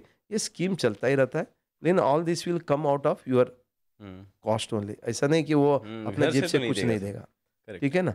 और दूसरा है कि आपको भी पता है अमेरिकन वे ऑफ मार्केटिंग। आज क्या है, लोग समझ गए American way of marketing. American way of marketing मतलब क्या है? एक तो आपका जो भी है ना, वो स्क्वायरसिटी तैयार करते हैं। स्क्वायरसिटी मतलब है तो 10 ही फ्लैट, उसमें से एक ही फ्लैट बचा है, 2 ही फ्लैट बचा है। ये स्कीम के अंदर यही फ्लैट है। मतलब आपको दूसरा सोचने को ही मौका नहीं देता है। That is a scarcity. दूसरा क्या है? अर्जेंसी। आज करेगा तो नहीं तो you will miss the bus. आपको फिर कल है तो नहीं मिलेगा। हाँ, अक्षय तृतीया के बाद आपको 1000 रुपये पर स्क्वायर फुट बढ़ जाएगा। ये होगा, वो होगा, आपको पार्किंग नहीं मिलेगा, ये नहीं मिलेगा। आज मेरे पास 4 ही पार्किंग है, आपको मैं पार्किंग अलॉट करता हूँ, उसका अलग से पैसा नहीं लूंगा। ये ट्रिक्स होता है। आपको घर लेना है तो आप कोई भी इमोशन में नहीं जाना चाहिए, ट्रिक के बली बनना नहीं चाहिए। आप इसको पूरी तरह से ले लीजिए, यही मैं बोलना चाहूँगा। ओके सर, अभी 1 से 1.5 साल पहले एक न्यूज़ आया था चाइना के बारे में, जहाँ पे रियल एस्टेट क्राइसिस आया था, जिसमें हाँ उसमें क्या है कि सर जो बिल्डर जो कंपनी थी, बड़ी बड़ी कंपनी, वो बैंकरप्ट हो गया था। और न्यूज़ में क्लियरली दिखाया कि सारे लोग ऑफिस के सामने खड़े हैं, धरना पे बैठे हैं कि मेरा पैसा वापस दो जो तुमने लिया था। वो प्रॉपर्टी भी नहीं मिला किसी रीज़न से। वो लंबी स्टोरी है। तो पॉइंट ये है कि सर, इससे क्वेश्चन जो बनता है कि अगर बिल्डर बैंकरप्ट फाइल कर दे, अपने आप को बैंकरप्सी फाइल कर दे, तो बायर अपना पैसा सिक्योर कैसे करेगा? देखिए, सवाल तो बहुत अच्छा है। आपको बहुत सारा उदाहरण दे सकता हूँ। एक उदाहरण जो आप सब विटनेस भी किए होंगे, HDIL। IL okay. HDIL एक ऐसा बड़ा लिस्टेड कंपनी था, बराबर, जिन्होंने इतना बड़ा बड़ा लैंड पार्सल था, सब कुछ था। उसने जब बैंक्रप्सी फाइल करने का छोड़ दीजिए, अलग अलग मनी लॉन्ड्रिंग केस इसमें उसमें गया। HDIL लिस्टेड कंपनी, दीवान हाउसिंग फाइनेंस कंपनी आपने सुना है? दीवान हाउसिंग फाइनेंस भी 1 लाख करोड़ का बहुत बड़ा 1 लाख करोड़ का लैंडिंग किया हुआ हाउसिंग फाइनेंस कंपनी है, जो 30-35 साल ओल्ड हाउसिंग फाइनेंस कंपनी। वो भी बैंक्रप्सी फाइल करना पड़ा। उस टाइम में जिन्होंने डिपॉजिट रखा था उनको भी तकलीफ आ गया। तो कहने का तात्पर्य ये है, जिन्होंने लोन दिया था उनको भी तकलीफ आ गया। और HDIL जब गया था तो जो Punjab and Maharashtra cooperative bank, उसमें भी इन्होंने कुछ लोचा किया था, फ्रॉड किया था। तो लोगों में बहुत दिक्कतें आई हैं। जब बैंक्रप्सी फाइल करते हैं, आपने 100 रुपये दिया होगा, शायद 20 रुपये आपको मिल सकता है, 80 रुपये आपको मुद्दल से ही घटेगा। तो इसके लिए जब भी आप फ्लैट खरीदी करते हो, आपको पूरी तरह से देखना है कौन बिल्डर है, क्या है, किस तरह से होता है। यदि बैंक्रप्सी फाइल करता है तो फिर आपके लिए बहुत मुश्किल ही खड़ा हो जाता है। तो ये आपको थोड़ा सा बैकग्राउंड चेक ही करना है। इस पे कोई सिक्योरिटी नहीं है, आपको खुद से अपना जांच पड़ताल कर लो, तभी परचेज करो, वरना मत करो। बिल्कुल। ग्रेट। या okay sir. Sir, if I am not wrong, आपने 60 बुक्स लिखे हैं। 60 सर, पूरी जिंदगी अपने बुक लिखने में बिता दिया सर। नहीं क्या है, नहीं ये लोगों का सवाल भी सही है। और बुक लिखना मेरा शौक है। क्या होता है, कैसा होता है, वो थोड़ा सा मैं बताऊंगा तो क्या आपको ध्यान में आएगा। हमारे पास अलग अलग केसेस आते हैं, क्योंकि आज भी तो 35 ईयर्स हो गए ना मेरा।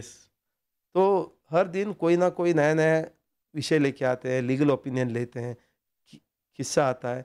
तो मुझे वो काम करने के लिए मैं रिसर्च करता हूँ, मेरा स्टाफ रिसर्च करता है। फिर मैं घर में जाने के बाद रात को 12-1 बजे तक बैठ के इसको थोड़ा एडिटिंग ये वो सब करता हूँ, मेरा ओपिनियन, रिसर्च सब।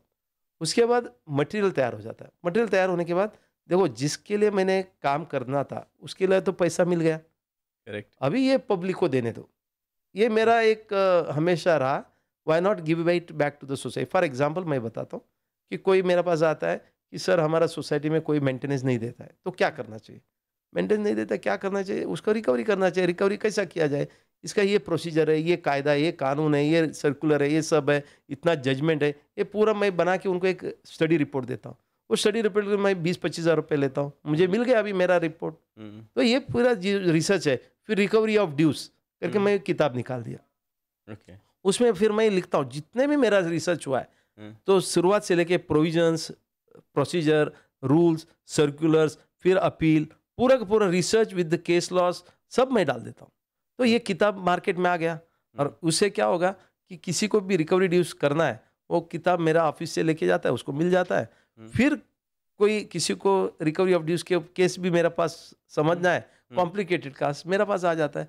फिर उसको मैं सेकंड एडिशन में यूज़ करता हूँ। ओके। इस तरह का मेरा किताब जो करने का सिलसिला आज भी जारी है, कुछ करते रहता हूँ। इससे एक चीज़ समझ में आया सर कि आप जितनी जितनी एक्सपीरियंस है आपकी, आप हर 6 या 7 मंथ्स में आप एक बुक निकाल लेते बिल्कुल, बिल्कुल निकलता है। हैं। Amazing sir. या।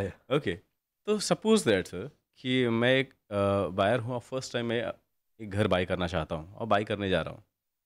आपके हिसाब से आप कौन सा बुक मुझे रेकमेंड करेंगे कि परचेज करने से पहले ये बुक पढ़ के जाना? वो कौन सा बुक होगा? नहीं, देखिए बुक पढ़ने से नहीं होगा। हालाँकि आप हमारा किताब लेने को जाएँगे तो हमने एक किताब लिखा है, महारेरा। महाराष्ट्र में यदि आप लेते हो, हुँ, Maharashtra RERA law and practice. हुँ, महारेरा लॉ एंड प्रैक्टिस एक किताब लिखा है जो ओके, 1700 पेज का है। हाँ, वो किताब में 1000 से 1700 पेज का किताब है। हुँ, हुँ, टैक्समैन ने इसको पब्लिश किया, ऑनलाइन में उपलब्ध है। हुँ, हुँ, तो यदि वो किताब कोई भी होम बायर या प्रैक्टिशनर खरीदता है, that is one of the good reference book. हुँ, बाकी का आप घर लेना ही है, करना ही है। हुँ, आज आप उस प्रोजेक्ट के बारे में तो थोड़ा-सा आप रेरा वेबसाइट में जाएँगे, रेरा कायदा थोड़ा बार पढ़ेंगे, रूल्स पढ़ेंगे उस शहर का, उस स्टेट हुँ, का, तो आपको बहुत सारा जानकारी मिल जाता है। अच्छा, मतलब बुक तो पढ़ने की बहुत ज़्यादा बहुत ज़रूरत ज़रूरी नहीं है। है। तो ओके, कई लोग बोलते हैं, "प्रभु साहब आपने तो बुक लिखा है ना, हाँ। तो हम ये बुक पढ़ के स्टडी करने से अच्छा आपको ही पूछ लूँ ना, आप ही क्लियर कर दो। आप ही क्लियर कर दो, आप तो एनसाइक्लोपीडिया है।" तो केसेस लेके आ जाते हैं, तो हम उसको अमेजिंग सुलझाते सर। हैं। ओके, या सर इंडिया में प्रॉपर्टी फ्रॉड के जो कॉमन तरीके हैं, जो अभी अभी भी हो रहे होंगे,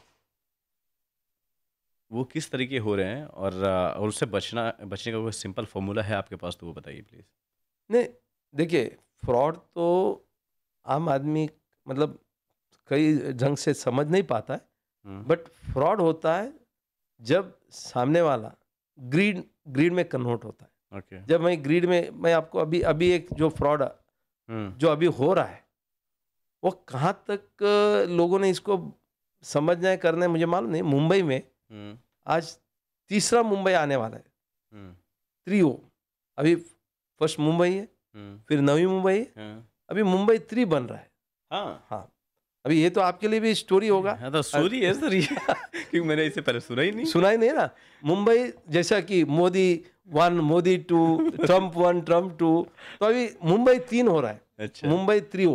हाँ, वो क्या है, आपको रोआ, पनवेल उस तरफ, हाँ, तो उन लोग बोल रहे हैं कि अभी एयरपोर्ट आ रहे हैं, नवी मुंबई हाँ, एयरपोर्ट, अभी उधर बहुत कुछ ये होने वाला है, इंडस्ट्री होने वाला है। हुँ, हुँ, देखिए एस्टेट एजेंट लोग, हुँ, many of the estate agent, मतलब maybe not all, many of the estate agents, फिर लैंड डीलिंग करने वाले ये लोग है ना, उसको हाइप करते हैं। इधर मुंबई 3 वो होने वाला है, इधर मंत्रालय आने वाला है, इधर ये बनने वाला है, उधर वो बनने वाला है, तो कि प्राइस इतना हाइप कर देते हैं। और फिर क्या करते हैं कि आपको जो है ना 100 रुपीज़ पर स्क्वायर फुट, 200 रुपये पर स्क्वायर फुट मिल जाएगा। अभी 100 रुपये में एग्रीमेंट करो, 50 लाख दे दो, 50,000, 50 लाख का है या 25 लाख का है, आप 5 लाख दे दो, आपको ये मिल जाएगा, वो मिल जाएगा। उधर चुन्ना डाल के वो दिखा देंगे आपको, ये आपका 1 एकड़ का जगह है, ये आपका 2 एकड़ का है। वो हुँ, किसका जमीन है, क्या है, किसी को मालूम नहीं। उधर जाके दिखा देते, देखो ये इधर बनने वाला है। अच्छा, तो इस तरह का अफवाह चल रहा है, लोग देखते हैं और वो जैसे मैंने बोला ग्रीड के अंदर वो फंस जाते हैं। लेकिन आपको सही ढंग से यदि रेरा रजिस्टर्ड है, तब आपको प्लॉट लेना चाहिए, आपको ओके, रेरा वेबसाइट में देखना चाहिए, सही हुँ, ढंग से तपास के करना चाहिए। लेकिन आप वेरीफाई नहीं करते हो, लेकिन आपको लगता है कि अर्जेंसी अर्जेंसी ले लो, आपको सस्ता में मिलता है, इस सस्ता में फिर आप फंस जाते हो। Okay. Yes sir. Sir builder के लिए कौन सा लीगल ऑब्लिगेशन है जो सबसे इम्पोर्टेंट है, वो इग्नोर नहीं कर सकता? बिल्डर को क्या लीगल ऑब्लिगेशन है? जो वो इग्नोर नहीं कर सकता। बिल्कुल सही है। देखिए पहली बार जब भी आप फ्लैट हुँ, बना के बेचना चाहते हो या प्लॉट बना के बेचना चाहते हो, फर्स्ट ऑफ ऑल आपको आपका टाइटल होना चाहिए। This is one of the most important legal obligation. हुँ, यदि टाइटल आपका डिफेक्ट लग गया और आपने व्हाट इज़ टाइटल सर? हाँ, टाइटल मतलब जमीन जो है हाँ, जिसके ऊपर आप बिल्डिंग बनाने वाले हो, वो जमीन का जो जिसको हम बोलते हैं डॉक्यूमेंट या ओनरशिप का जो कागजात, वो सही होना चाहिए। उसमें कोई एनकम्बरेंस नहीं होना चाहिए, उसमें कोई एनए नहीं होना चाहिए, उसमें कोई बोझा नहीं होना चाहिए, कोई डिस्प्यूट नहीं होना चाहिए। यदि मान लो एक टाइटल ही गलत है, यदि आपका ओनरशिप का टाइटल ही गलत है, आपके पास अधिकार ही नहीं है और आप बिल्डिंग बनाने को जाते हो, कल मान लो बिल्डिंग बना के बेच के ओसी लेके भी आ गया, यदि कोई क्लेम आता है, वो रेरा के हिसाब से आपको जिंदगी भर वो क्लेम सुलटाना पड़ेगा। मतलब irrespective of the law of limitation, यदि टाइटल में डिफेक्ट है, जमीन मालिक मतलब जो बिल्डर ने बेचा है उसको पूरा का पूरा भुगतान करना पड़ेगा, even after 10 years, 20 years, 50 years. So इसके लिए टाइटल वेरिफिकेशन करना ये बहुत इंपॉर्टेंट।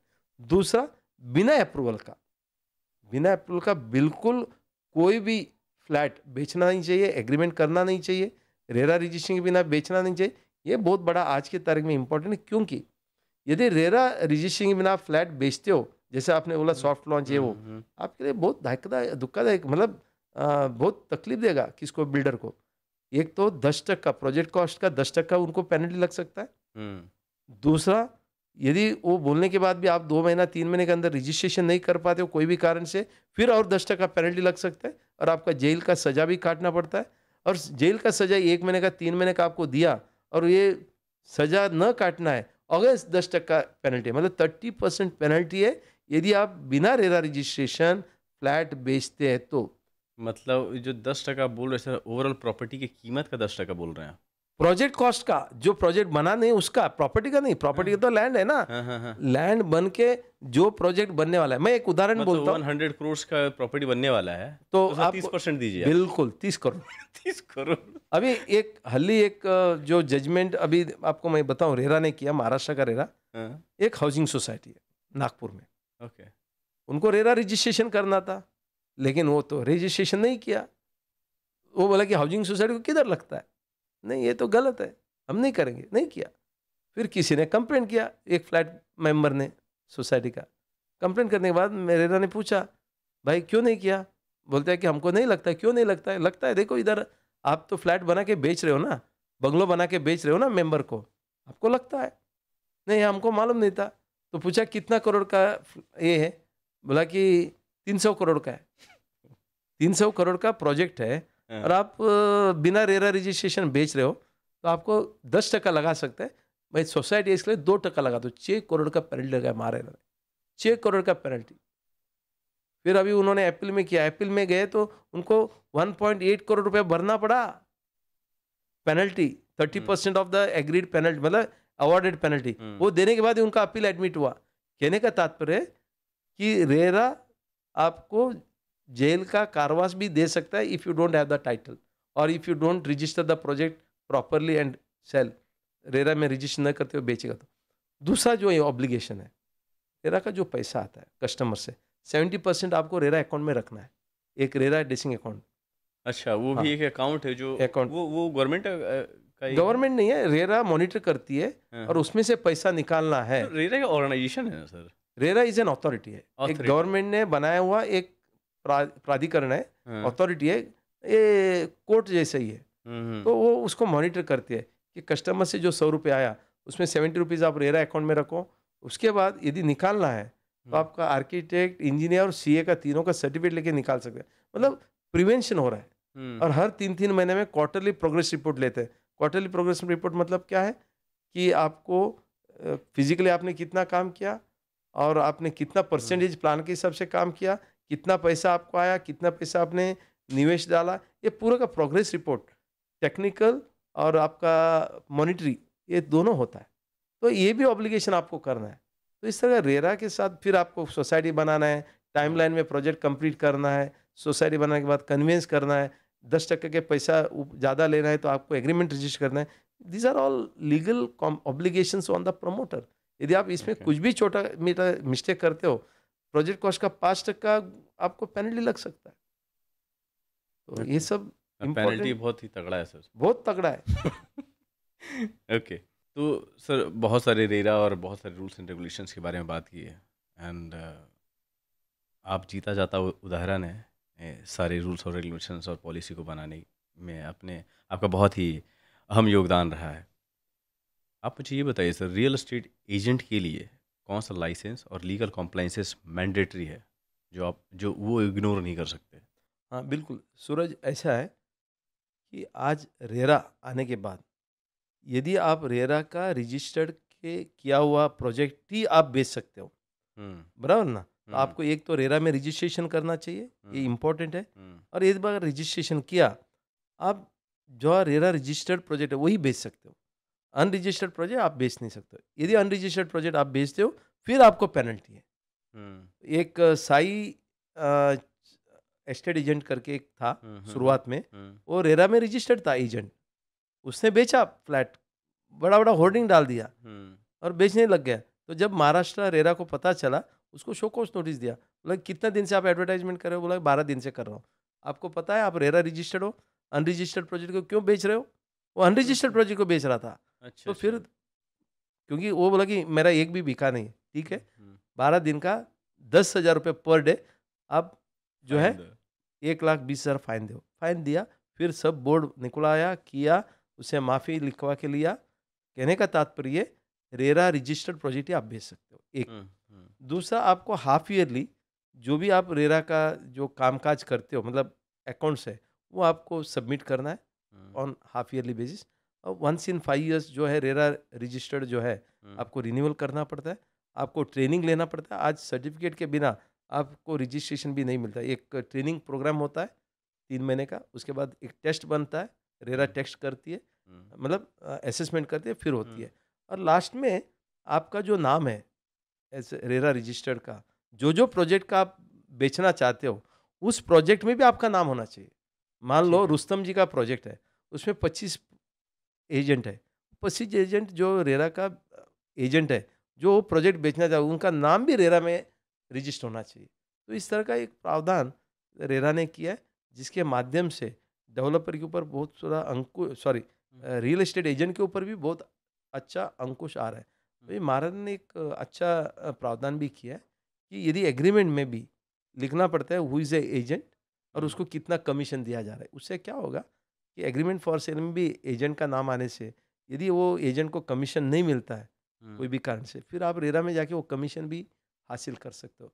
इस तरह का अच्छा प्रावधान जो है महारेरा ने भी किया है, और एक अच्छा स्टेटस भी आज रियल एस्टेट एजेंट को मिल रहा है।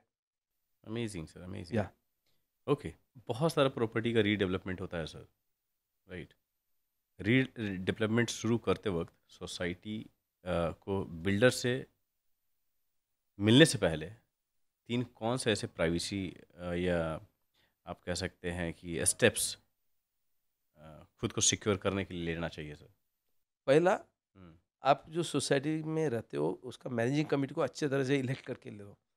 कई लोग क्या करते हैं, जनरल बॉडी में इलेक्शन लेते हैं, गलत है। आपको पहला मैनेजिंग कमेटी कॉन्स्टिट्यूशन लीगली करना चाहिए, उसका इलेक्शन का प्रक्रिया उसी तरह से करना है। आइदर 250 मेंबर का नीचे का है तो आप खुद जनरल बॉडी में एकादा या मैनेजिंग कमेटी में एकादा इलेक्शन ऑफिसर को अपॉइंट कर सकते हैं, जो पैनल में से फिर 45 डेज का प्रोग्राम होता है, उससे इलेक्शन हो जाएगा।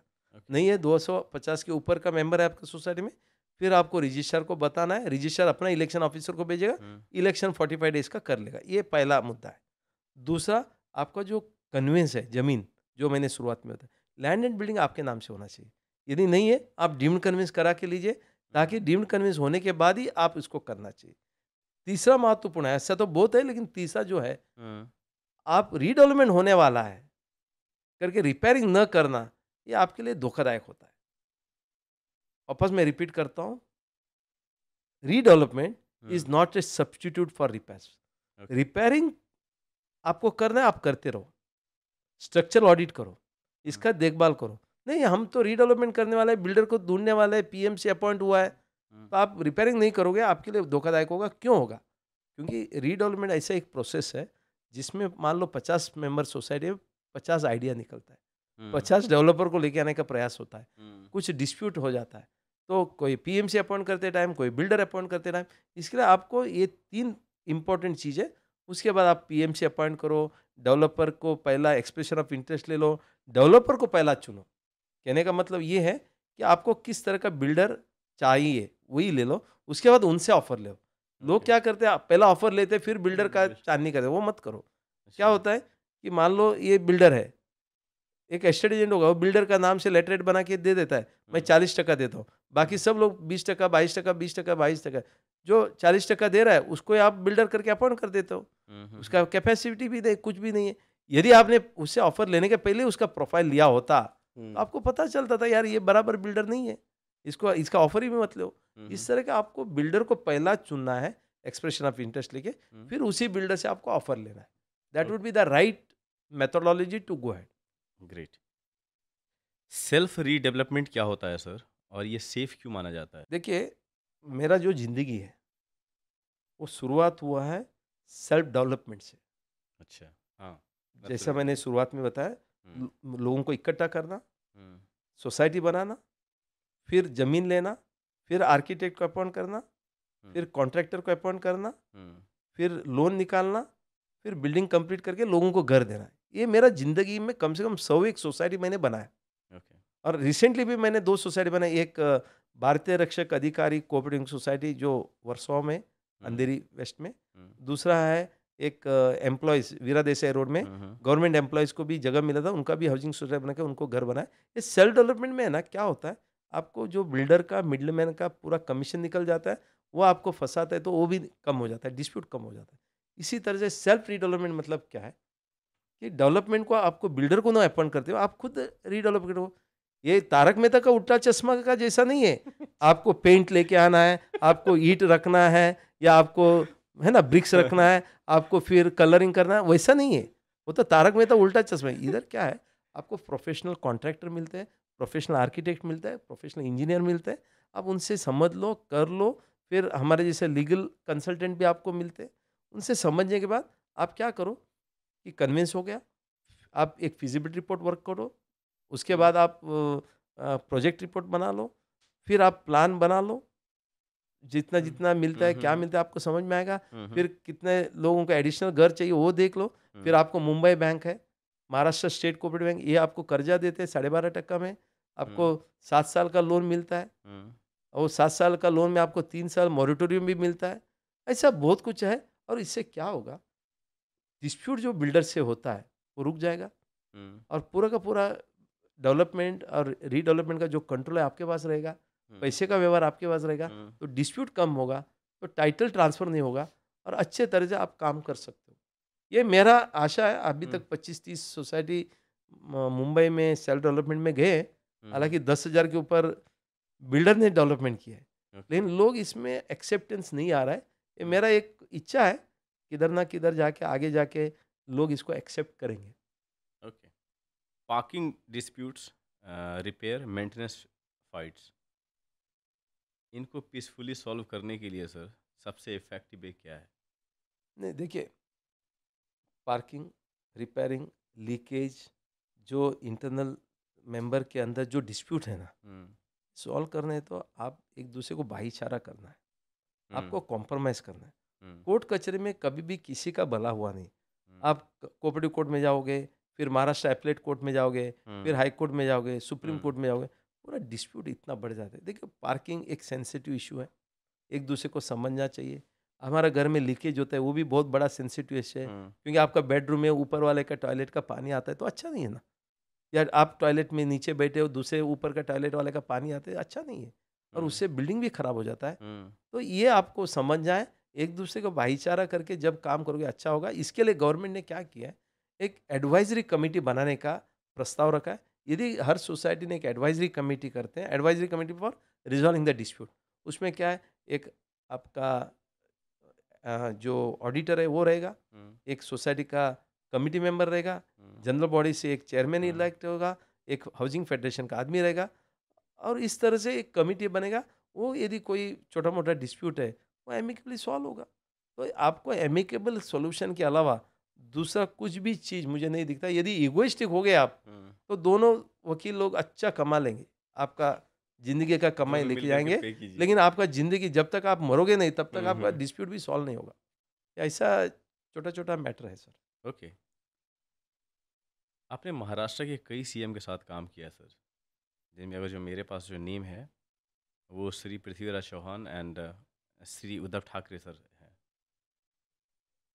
कौन सा कोलेबोरेशन था उनके साथ सर? नहीं तो मैं तो कोई यादगार जैसे मैंने लम्हे जो बताया, शेयर करना विलासराव देशमुख, अशोक चव्हाण, पृथ्वीराज चौहान, उद्धव ठाकरे, देवेंद्र फडणवीस, एकनाथ इन शिंदे सबके साहब, साथ काम किया आपने। हर सीएम से हमने काम करते, क्योंकि क्या हुआ है, I am heading an organisation called Maharashtra Societies Welfare Association. Maharashtra में अराउंड 1,20,000 हाउसिंग सोसाइटी है, करेक्ट। उसमें से 60,000 हाउसिंग सोसाइटी हमारा मेंबर्स है। तो जब मैं एक संस्था को प्रतिनिधित्व करता हूँ, हाउसिंग सोसाइटी में लेके बहुत सारा इश्यूज होता है। ये इश्यू को लेकर, whether it is a redevelopment, whether it is a development control promotion regulation, housing regulations, या बीएमसी का लॉ, प्रॉपर्टी टैक्स को लेकर, या लीकेज को लेकर, बहुत कुछ कायदा का बदल होना है। हर कमिटी में, मैं गवर्नमेंट का कमिटी में रहता हूँ, तो इस कारण से मुझे मिलने का मौका मिलता है, मैं उनके पास लेके जाता हूँ। मेरे पास बहुत चीज़ है, कोई कारण से लेके। अभी मैं उद्धव ठाकरे को मिला था, जब हमको सेल्फ रिडेवलपमेंट का किताब मोचन करना था, उसके ऊपर सजेशन लाना था, कलेक्टर का लैंड को फ्री होल्ड करना था, उस टाइम में उन्होंने उसको मान्यता देके वो किया। उसके बाद आपने बात किया पृथ्वीराज चौहान। पृथ्वीराज चौहान के टाइम पर हमारा डीम्ड कन्वेंस, अशोक चौहान साहब थे, तभी डीम्ड कन्वेंस का प्रस्ताव शुरू हुआ था। पृथ्वीराज चौहान आया तो उसको कंक्लूजन था, तो उस टाइम में हमने बहुत सारा स्टैम्प एक्ट में, रजिस्ट्रेशन एक्ट में, रेवेन्यू रिकॉर्ड में बहुत कुछ चेंजेस लाना था डीम्ड कन्वेंस लाने के लिए, क्योंकि मैंने बताया ना, तो ये उस टाइम में हमको उनको मिलना पड़ा। तो इस तरह का प्रावधान हुआ है। सचिन आयरे को मिला, हाउसिंग मिनिस्टर को। तो बहुत सारे लोगों को मैं मिला हूँ, और बहुत ये चीज़ भी हो पाया। तो सीएम्स की बात करते हैं सर। बिल्कुल। अब इतने इतने सीएम के साथ काम किया है या मिला है जो भी है, आपको उनमें से बेस्ट कौन लगा जो लिटरली वो काम करने के लिए चेयर पे बैठे हैं? नहीं देखिए, वैसे सब बैठे हैं हाँ, बट फिर भी काम सब से पता लोग चलता है। अपना अपना काम कर रहे हैं। करेक्ट। अल्टीमेटली कहावत होता है कि जो लीडर है ना, कुछ बदल ला सकता है, कर सकता है, और जो बोलता है वो करके दिखाता है। ठीक है ना? Like you sir. हाँ, इसमें आज के तारीख में मैं आपको बोलूँ, डायनामिक जो है, not because he is today there, but he is very dynamic. आज की तारीख में देवेंद्र फडणवीस जो है, वो हर आईएएस ऑफिसर या जो भी डिपार्टमेंट से बात करते हैं, वो मिशन मोड में बात करते हैं। मिशन मोड मतलब उनका ये की है कि जैसा नरेंद्र मोदी जी का भी है, कि वो बोलते हैं कि ये टाइमलाइन है, ये चीज़ है, इसके अंदर होना चाहिए। अभी जैसे ही देवेंद्र फडणवीस ने चार्ज लिया, तो उन्होंने हर डिपार्टमेंट को बताया कि 100 डेज का हमें रोड मैप दे दो। 100 डेज़ में आप क्या करने वाले हो, कैसे करने वाले हो? क्योंकि मुझे रिपोर्ट पब्लिक को देना है। हर डिपार्टमेंट को बताया, हर डिपार्टमेंट में पीपीटी बनाया, उनके सामने प्रेज़ेंटेशन किया। उससे क्या हुआ, एक तो आप क्या करने वाले हो मुझे बताओ, और आपने किया कि नहीं किया? जो नहीं कर सकते, आप डाल नहीं सकते हो। तो उससे क्या होगा कि एक ग्राफ मिलता है। अभी उन्होंने 150 डेज़ का किया, और हर बार मैंने देखा कि कोई भी मुद्दा लेके जाते हो, वो पूरा स्टडी कर लेते हैं, फिर होता है, नहीं होता है, मैं बताऊँ। मैं एक एक्सपीरियंस शेयर करता हूँ, मतलब आपको ताज्जुब होगा। महाराष्ट्र में आज के तारीख में लगभग 1 लाख के ऊपर कंडोमिनियम है। कंडोमिनियम मतलब अपार्टमेंट एक्ट। अच्छा। अपार्टमेंट एक्ट में बिल्डर क्या करते हैं, कन्वेंस नहीं देता है, अपना रीडेवलपमेंट को लिए मुद्दा नहीं होता है, बहुत कुछ तकलीफ आता है। ये हाउसिंग सोसाइटी को लग के नहीं है। हाँ, साइड कर दीजिए हाँ, इसको। तो लोग क्या करते हैं, कंडोमिनियम बनाते हैं, बोलते हैं टेरेस मेरा है, स्टेयरकेस मेरा है, वो सोसाइटी ऑफिस मेरा है, फ्यूचर एफएसआई मेरा है, ऐसा डिक्लेरेशन बना के सोसाइटी बनता ही नहीं है। तो मैं देवेंद्र फडणवीस जी के पास गया, बोला कि सर, बहुत मनमानी हो रहा है बिल्डर लोग का, तो मुझे लगता है कि कुछ कायदे में बदल होना चाहिए अपार्टमेंट एक्ट में। बोला कि क्या बदल होना चाहिए? मैंने बोला सर, 100% लोग आके कंडोमिनियम से बाहर आके हाउसिंग सोसाइटी बना सकते हैं। उससे अच्छा why don't you make it 51%? यदि 51% लोग आते हैं, बोला कि ठीक है। इमीडिएटली निवेदन लिया चैम्बर से, फिर उनका प्राइवेट सेक्रेटरी को बोला ये लॉ एंड जुडिशियल में भेज दो, उधर रिमार्क डालो लॉ एंड जुडिशियल में। Within 6 months law and judicial ने हमारा बैठक लिया, समझ लिया क्या मैटर है, और अमेंडमेंट कर दिया। बोला कि 50% 100% लगता था, कोई अमेंडमेंट करना, ये करना, सोसाइटी यदि सोसाइटी बनाना है तो 51% में हो जाएगा। इमीडिएटली एक्शन एक्शन जो बोलता है ना, वो हमको देखने में, आज सेल्फ रिडेवलपमेंट के लिए भी हम बात कर रहे हैं, तो बहुत सारा 20 पॉइंट प्रोग्राम निकाला है, अभी रिपोर्ट आया है। आने वाला 1 आध महीने में मुझे लगता है कि सेल्फ रिटेल में इतना प्रमोशन मिलने वाला है। 10% एक्स्ट्रा एरिया मिलेगा, 4% इंटरेस्ट सब्सिडी मिलेगा, कुछ 4-5 बैंक को लोन देने के लिए प्रावधान करेंगे, फिर आपको रिड्रेसल कमिटी है, वन विंडो क्लियरेंस है, सॉफ्टवेयर बन रहा है, मतलब बहुत कुछ ये गवर्नमेंट, जैसे कि इंटरेस्ट जो आपको 5 साल का प्रीमियम देना है तो 5 साल का टाइम दिया जाएगा, उसमें 8.5% इंटरेस्ट लगता है, वो नहीं लगेगा। बहुत कुछ इंसेंटिव्स जो है आपको सेल्फ एंटरटेनमेंट मिलने वाला है। ये देवेंद्र फडणवीस जी करने वाले 2-3 महीने में, और मुझे ये पूरा भरोसा है। Great sir, great. Yeah if I am not wrong sir, आपको राष्ट्रपति भवन से भी ऑनर किया गया था, राइट? बराबर। उसके पीछे की स्टोरी बताइए सर प्लीज। स्टोरी यही है कि जो डीम्ड कन्वेंस अच्छा। और housing regulation and development act, हाँ, उसकी वजह ये से। महाराष्ट्र, ये दोनों जो चीज़ है, when Pratibha Dai Patil was the president, और वो महाराष्ट्र की थी, तो हाउसिंग का मूवमेंट में मेरा आक्रोश जिस तरह से करता हूँ, हर आदमी को समझ में तो आता है। तो उस टाइम में कांग्रेस गवर्नमेंट भी था, तो जब कोई चीज़ आता है तो इसके बारे में, जिसको हम बोलते हैं ना, कोई इन्फॉर्मेशन चाहिए, डिस्कशन चाहिए, तो डिपार्टमेंट का हर आदमी हमें फ़ोन करता है, क्योंकि इवन आज भी फ़ोन आता है, सर ये हाउसिंग का ये है, कैसा करना चाहिए, क्या करना चाहिए, आप आके बताइए, करिए। तो ऐसा उधर भी हमें बुलाया गया, डिस्कस हुआ, तो फिर सत्कार भी किया गया, आप महाराष्ट्र में इतना कुछ कर रहे हैं। तो ये ना, इवन मेरा किताब जो डीम्ड कन्वेंस का किताब है, उसका फॉरवर्ड भी उन्होंने ही दिया है, देवेंद्र मतलब प्रतिभा दाई पाटिल ने दिया। कभी भी उनका खुद का सिग्नेचर का कभी भी किसी को मिलता नहीं, तो मुझे उनका खुद का सही किया हुआ बेस्ट विशेस एक फॉरवर्ड हमारा डीम्ड कन्वेंस किताब को मिला है। तो ये हम सौभाग्य मानते हैं। अमेजिंग, क्या अमेजिंग है? सर। अभी तक आपने इतना कुछ किया है, पता नहीं अपने आप पे आपने बायोग्राफी लिखा है कि नहीं लिखा है, but definitely one day someone will write, बिल्कुल। राइट? जो भी अचीव किया अभी तक आपने, उसको अगर 2 लाइन में आप समराइज करना चाहें, I just want to know that कि आप कितना सेटिस्फाइड हैं अपने लाइफ से। नहीं, मैं 2 लाइन में तो क्या मैं है? तो आपको बताऊं, हाँ, मैं इतना सेटिस्फाइड हूँ, हाँ, इतना सेटिस्फाइड हूँ, हमेशा मैं बोलता हूँ, मैं मुंबई में हमें 10वीं का सर्टिफिकेट लेके हाँ, आज इतने सीए सर्टिफिकेट, सीसा certified information system auditor, LLB, बहुत सारा डिग्रीज मिले हैं और किया है, और मैं एकेडमिकली भी स्ट्रांग हूँ और पब्लिक को भी कुछ सेवा कर पा रहा हूँ। मैं इतना सेटिस्फाइड हूँ कि पूछो मत। मैं आज रोज भगवान को प्रार्थना भी करता हूँ, धन्यवाद भी देता हूँ। I am amazing, fully satisfied. Great. या सो हमारा जो फर्स्ट राउंड था सर, वो कंप्लीट हुआ। जितने भी मेजर क्वेश्चंस थे जो मुझे समझ में आया, मैंने प्रिपेयर किया और मैंने आपसे पूछा, और बाकी आपने बहुत ही अच्छे से जवाब दिया। I am very much sure कि ये शो को जो भी देखेंगे उनको, आई थिंक, परचेज हो या सेल हो, या वो बिल्डर हो, या एक रियल एस्टेट एजेंट हो, या ब्रोकर हो, या बायर हो, उनको क्लैरिटी यहाँ से बहुत अच्छा मिल जाएगा। बिल्कुल ठीक है, सूरज, हम आप सेकंड राउंड में चलेंगे sir, that is rapid fire round. बिल्कुल उसमें आपको ब्रेक बिल्कुल भी नहीं लेना है, फटाफट जल्दी जल्दी जवाब देना है सर। ठीक बिल्कुल। है, ओके, चलते हैं सर फर्स्ट राउंड में। हाँ, सेकंड राउंड में, if you had to sum up your life journey in one word, what would it be? I am fully satisfied. Satisfied is the word. Satisfied is the word. Great. The moment you felt, the moment you felt, yes, I have made it in your career. CA degree जो हासिल करना, जहाँ 2 to 3% लगता है, that is the moment where I said I am done, I am satisfied. Okay. Mother, you made it. At that absolutely I point of made view. It. Okay. A dream you are still chasing. बिल्कुल।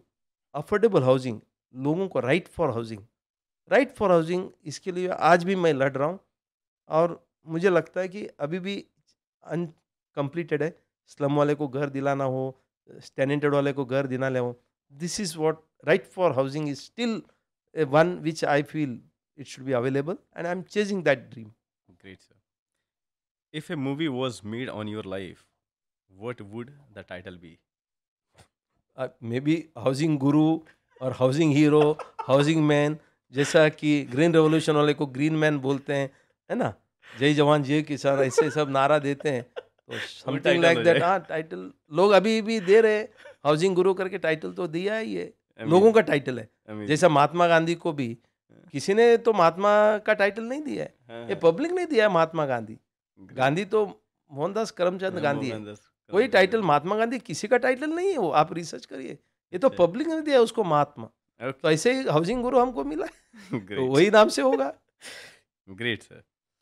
One value you will never compromise on, no matter what. That is honesty. Trust break नहीं होना चाहिए।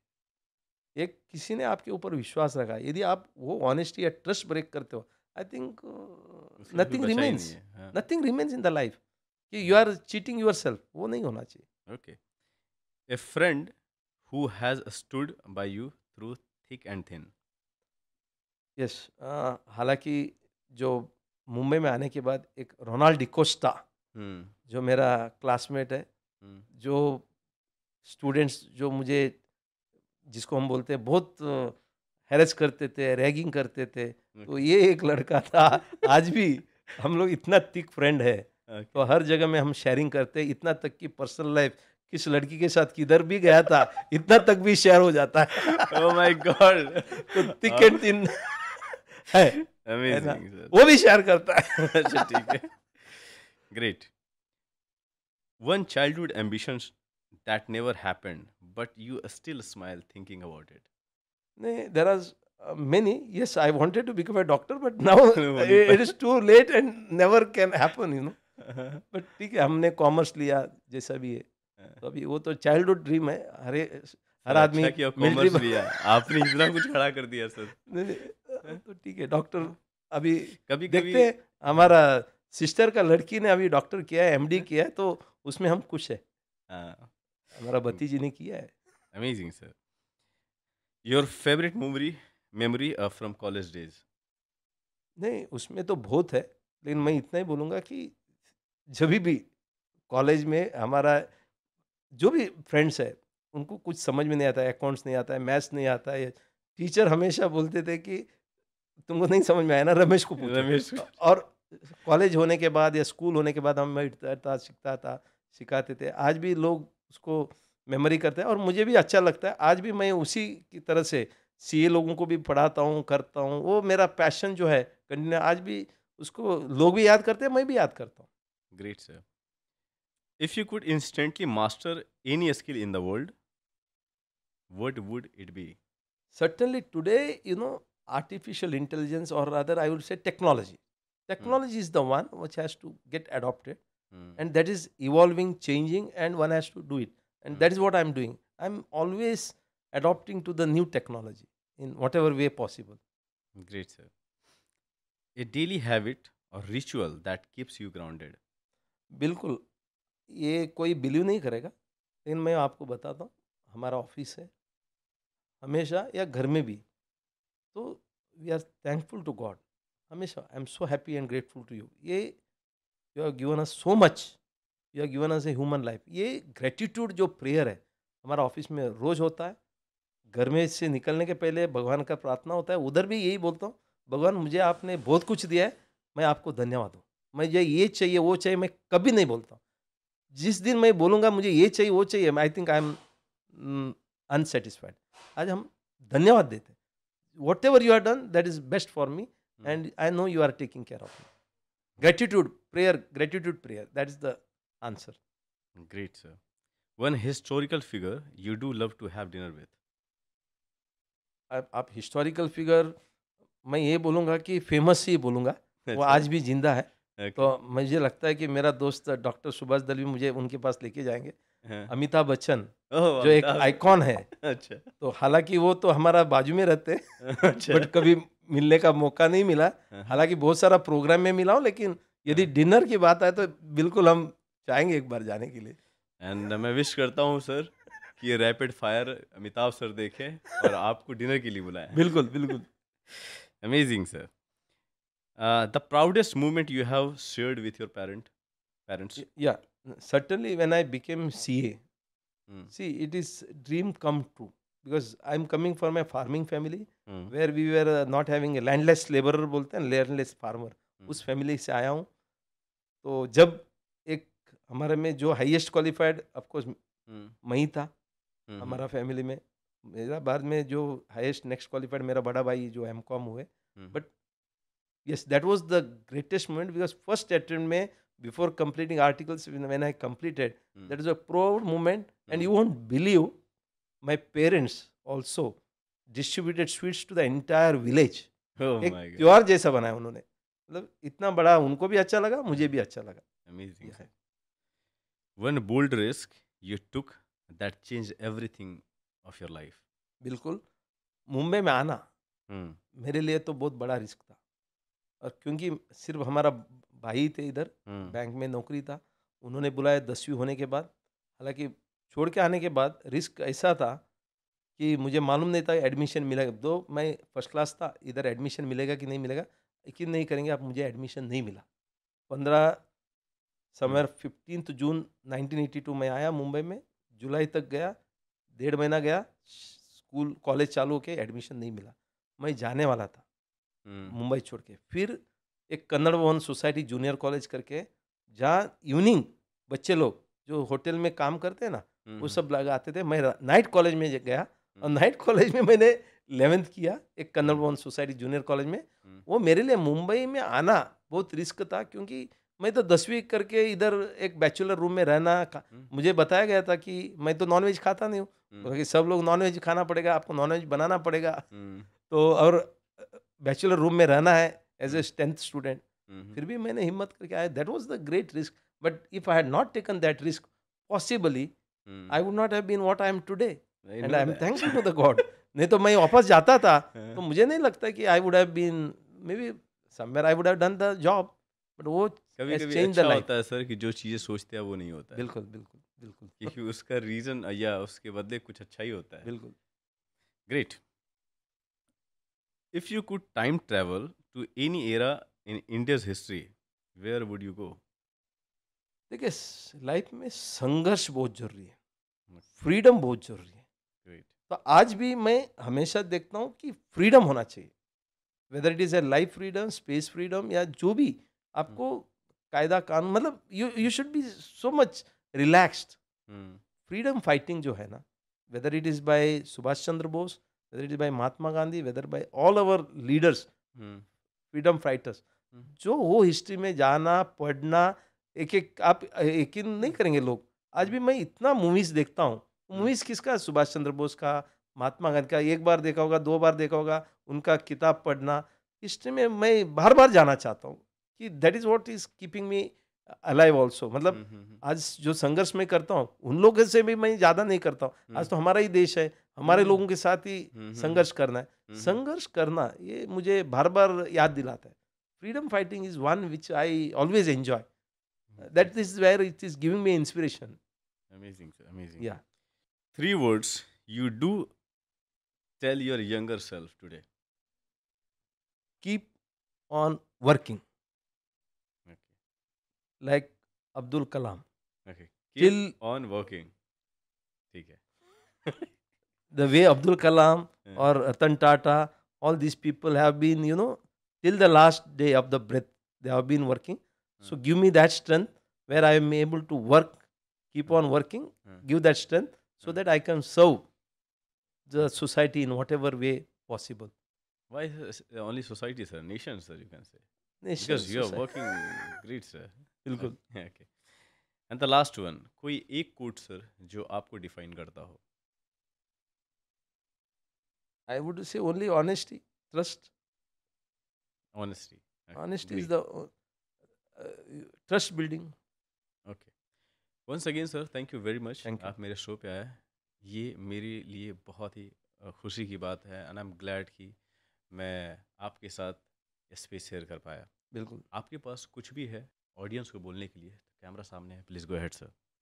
मैं इतना ही बोलूँगा कि ज़िंदगी में बहुत हासिल करने के लिए बहुत कुछ है, बट आप अपने साथ ज़िंदगी में थोड़ा सा खुश भी रहिए, सेटिस्फाइड भी हो जाइए, डिटैच रहिए. जब तक आप कोई भी चीज़ के साथ डिटैच नहीं होते हो तो आप क्या करते हो, वो जो बर्डन है वो कैरी करते हैं. आपको बर्डन कभी भी कैरी नहीं करना है. मैं ये क्यों बोल रहा हूँ, थोड़ा फिलोसफिकल लगता है, मगर मैंने विपासना किया है. विपासना ऐसा एक चीज़ है जिसमें 10 दिन continuously without any connection to the word आप पूरा का पूरा सूरज आप मेडिटेशन करते हो, पूरा का पूरा अपने साथ ही रहते हो, और आपको कोई कनेक्ट आउटसाइड वर्ड नहीं है. तब आपको पता चलता है कि ज़िंदगी इतना छोटा है. लोग बोलते हैं कि ज़िंदगी जब होता है ना, वो आपका उम्र गिनाती है, दिन गिनाती नहीं. हर श्वास जो है ना, वो आपको ज़िंदगी गिनाते हैं. आपका ज़िंदगी क्या है? हर श्वास. एक बार श्वास बाहर गया, अंदर नहीं आया, तो आपका ज़िंदगी गया. सो ईच ऑफ द श्वास जो आता है ना, उससे आपका ज़िंदगी गिना जाता है। हर श्वास आप निकालते हो, करते हो, मतलब आपका ज़िंदगी उतना कम होता है और आपका लाइफ इतना, क्या बोलते हैं उसको, मैं बोलूँ इतना सेंसिटिव है या मिथ है, it is just nothing. So therefore don't have any enmity with anybody, love any whatever wherever possible, don't keep any जिसको हम बोलते हैं ना, दुश्मनी मत रखो। आप, मैं आपको यकीन नहीं करेगा, मैं कुछ लोगों को 2-3 करोड़ रुपया दिया हूँ, उसने पूरा-पूरा मुझे चीटिंग किया। अगली बार मैं मिलता हूँ तो हाथ हाथ मिलाता हूँ, खुशी करता हूँ। मेरा वाइफ़ बोलती है कि आप क्यों कर रहे हो? उसने आपको 2 करोड़ का पूरा तरह से आपके साथ पार्टनरशिप करके धोखा दिया है। मतलब वो उसका निजी मामला है। लेकिन मैं तो इंसानियत जानता हूँ। उसने अभी देखा, मैं आगे उससे व्यवहार नहीं करूँगा। मेरा ज़िंदगी तो लेके नहीं गया ना। तो इस तरह से आप हर एक से खुशी रहिए, लोगों से प्यार मोहब्बत रखिए, इतना ही बोलूँगा। Thank you very much. Thank you so much guys बने रहने के लिए। हर एक कोशिश होती है कि आप कुछ सीख सको। हर एपिसोड में ऐसे पर्सनालिटीज़ को मैं बुलाता हूँ जिससे आप कुछ सीख सको, जिससे मैं कुछ सीख सकूँ। नेक्स्ट एपिसोड में बहुत जल्द मिलेंगे एक अच्छे पर्सनालिटी के साथ। तब तक के लिए बाय बाय।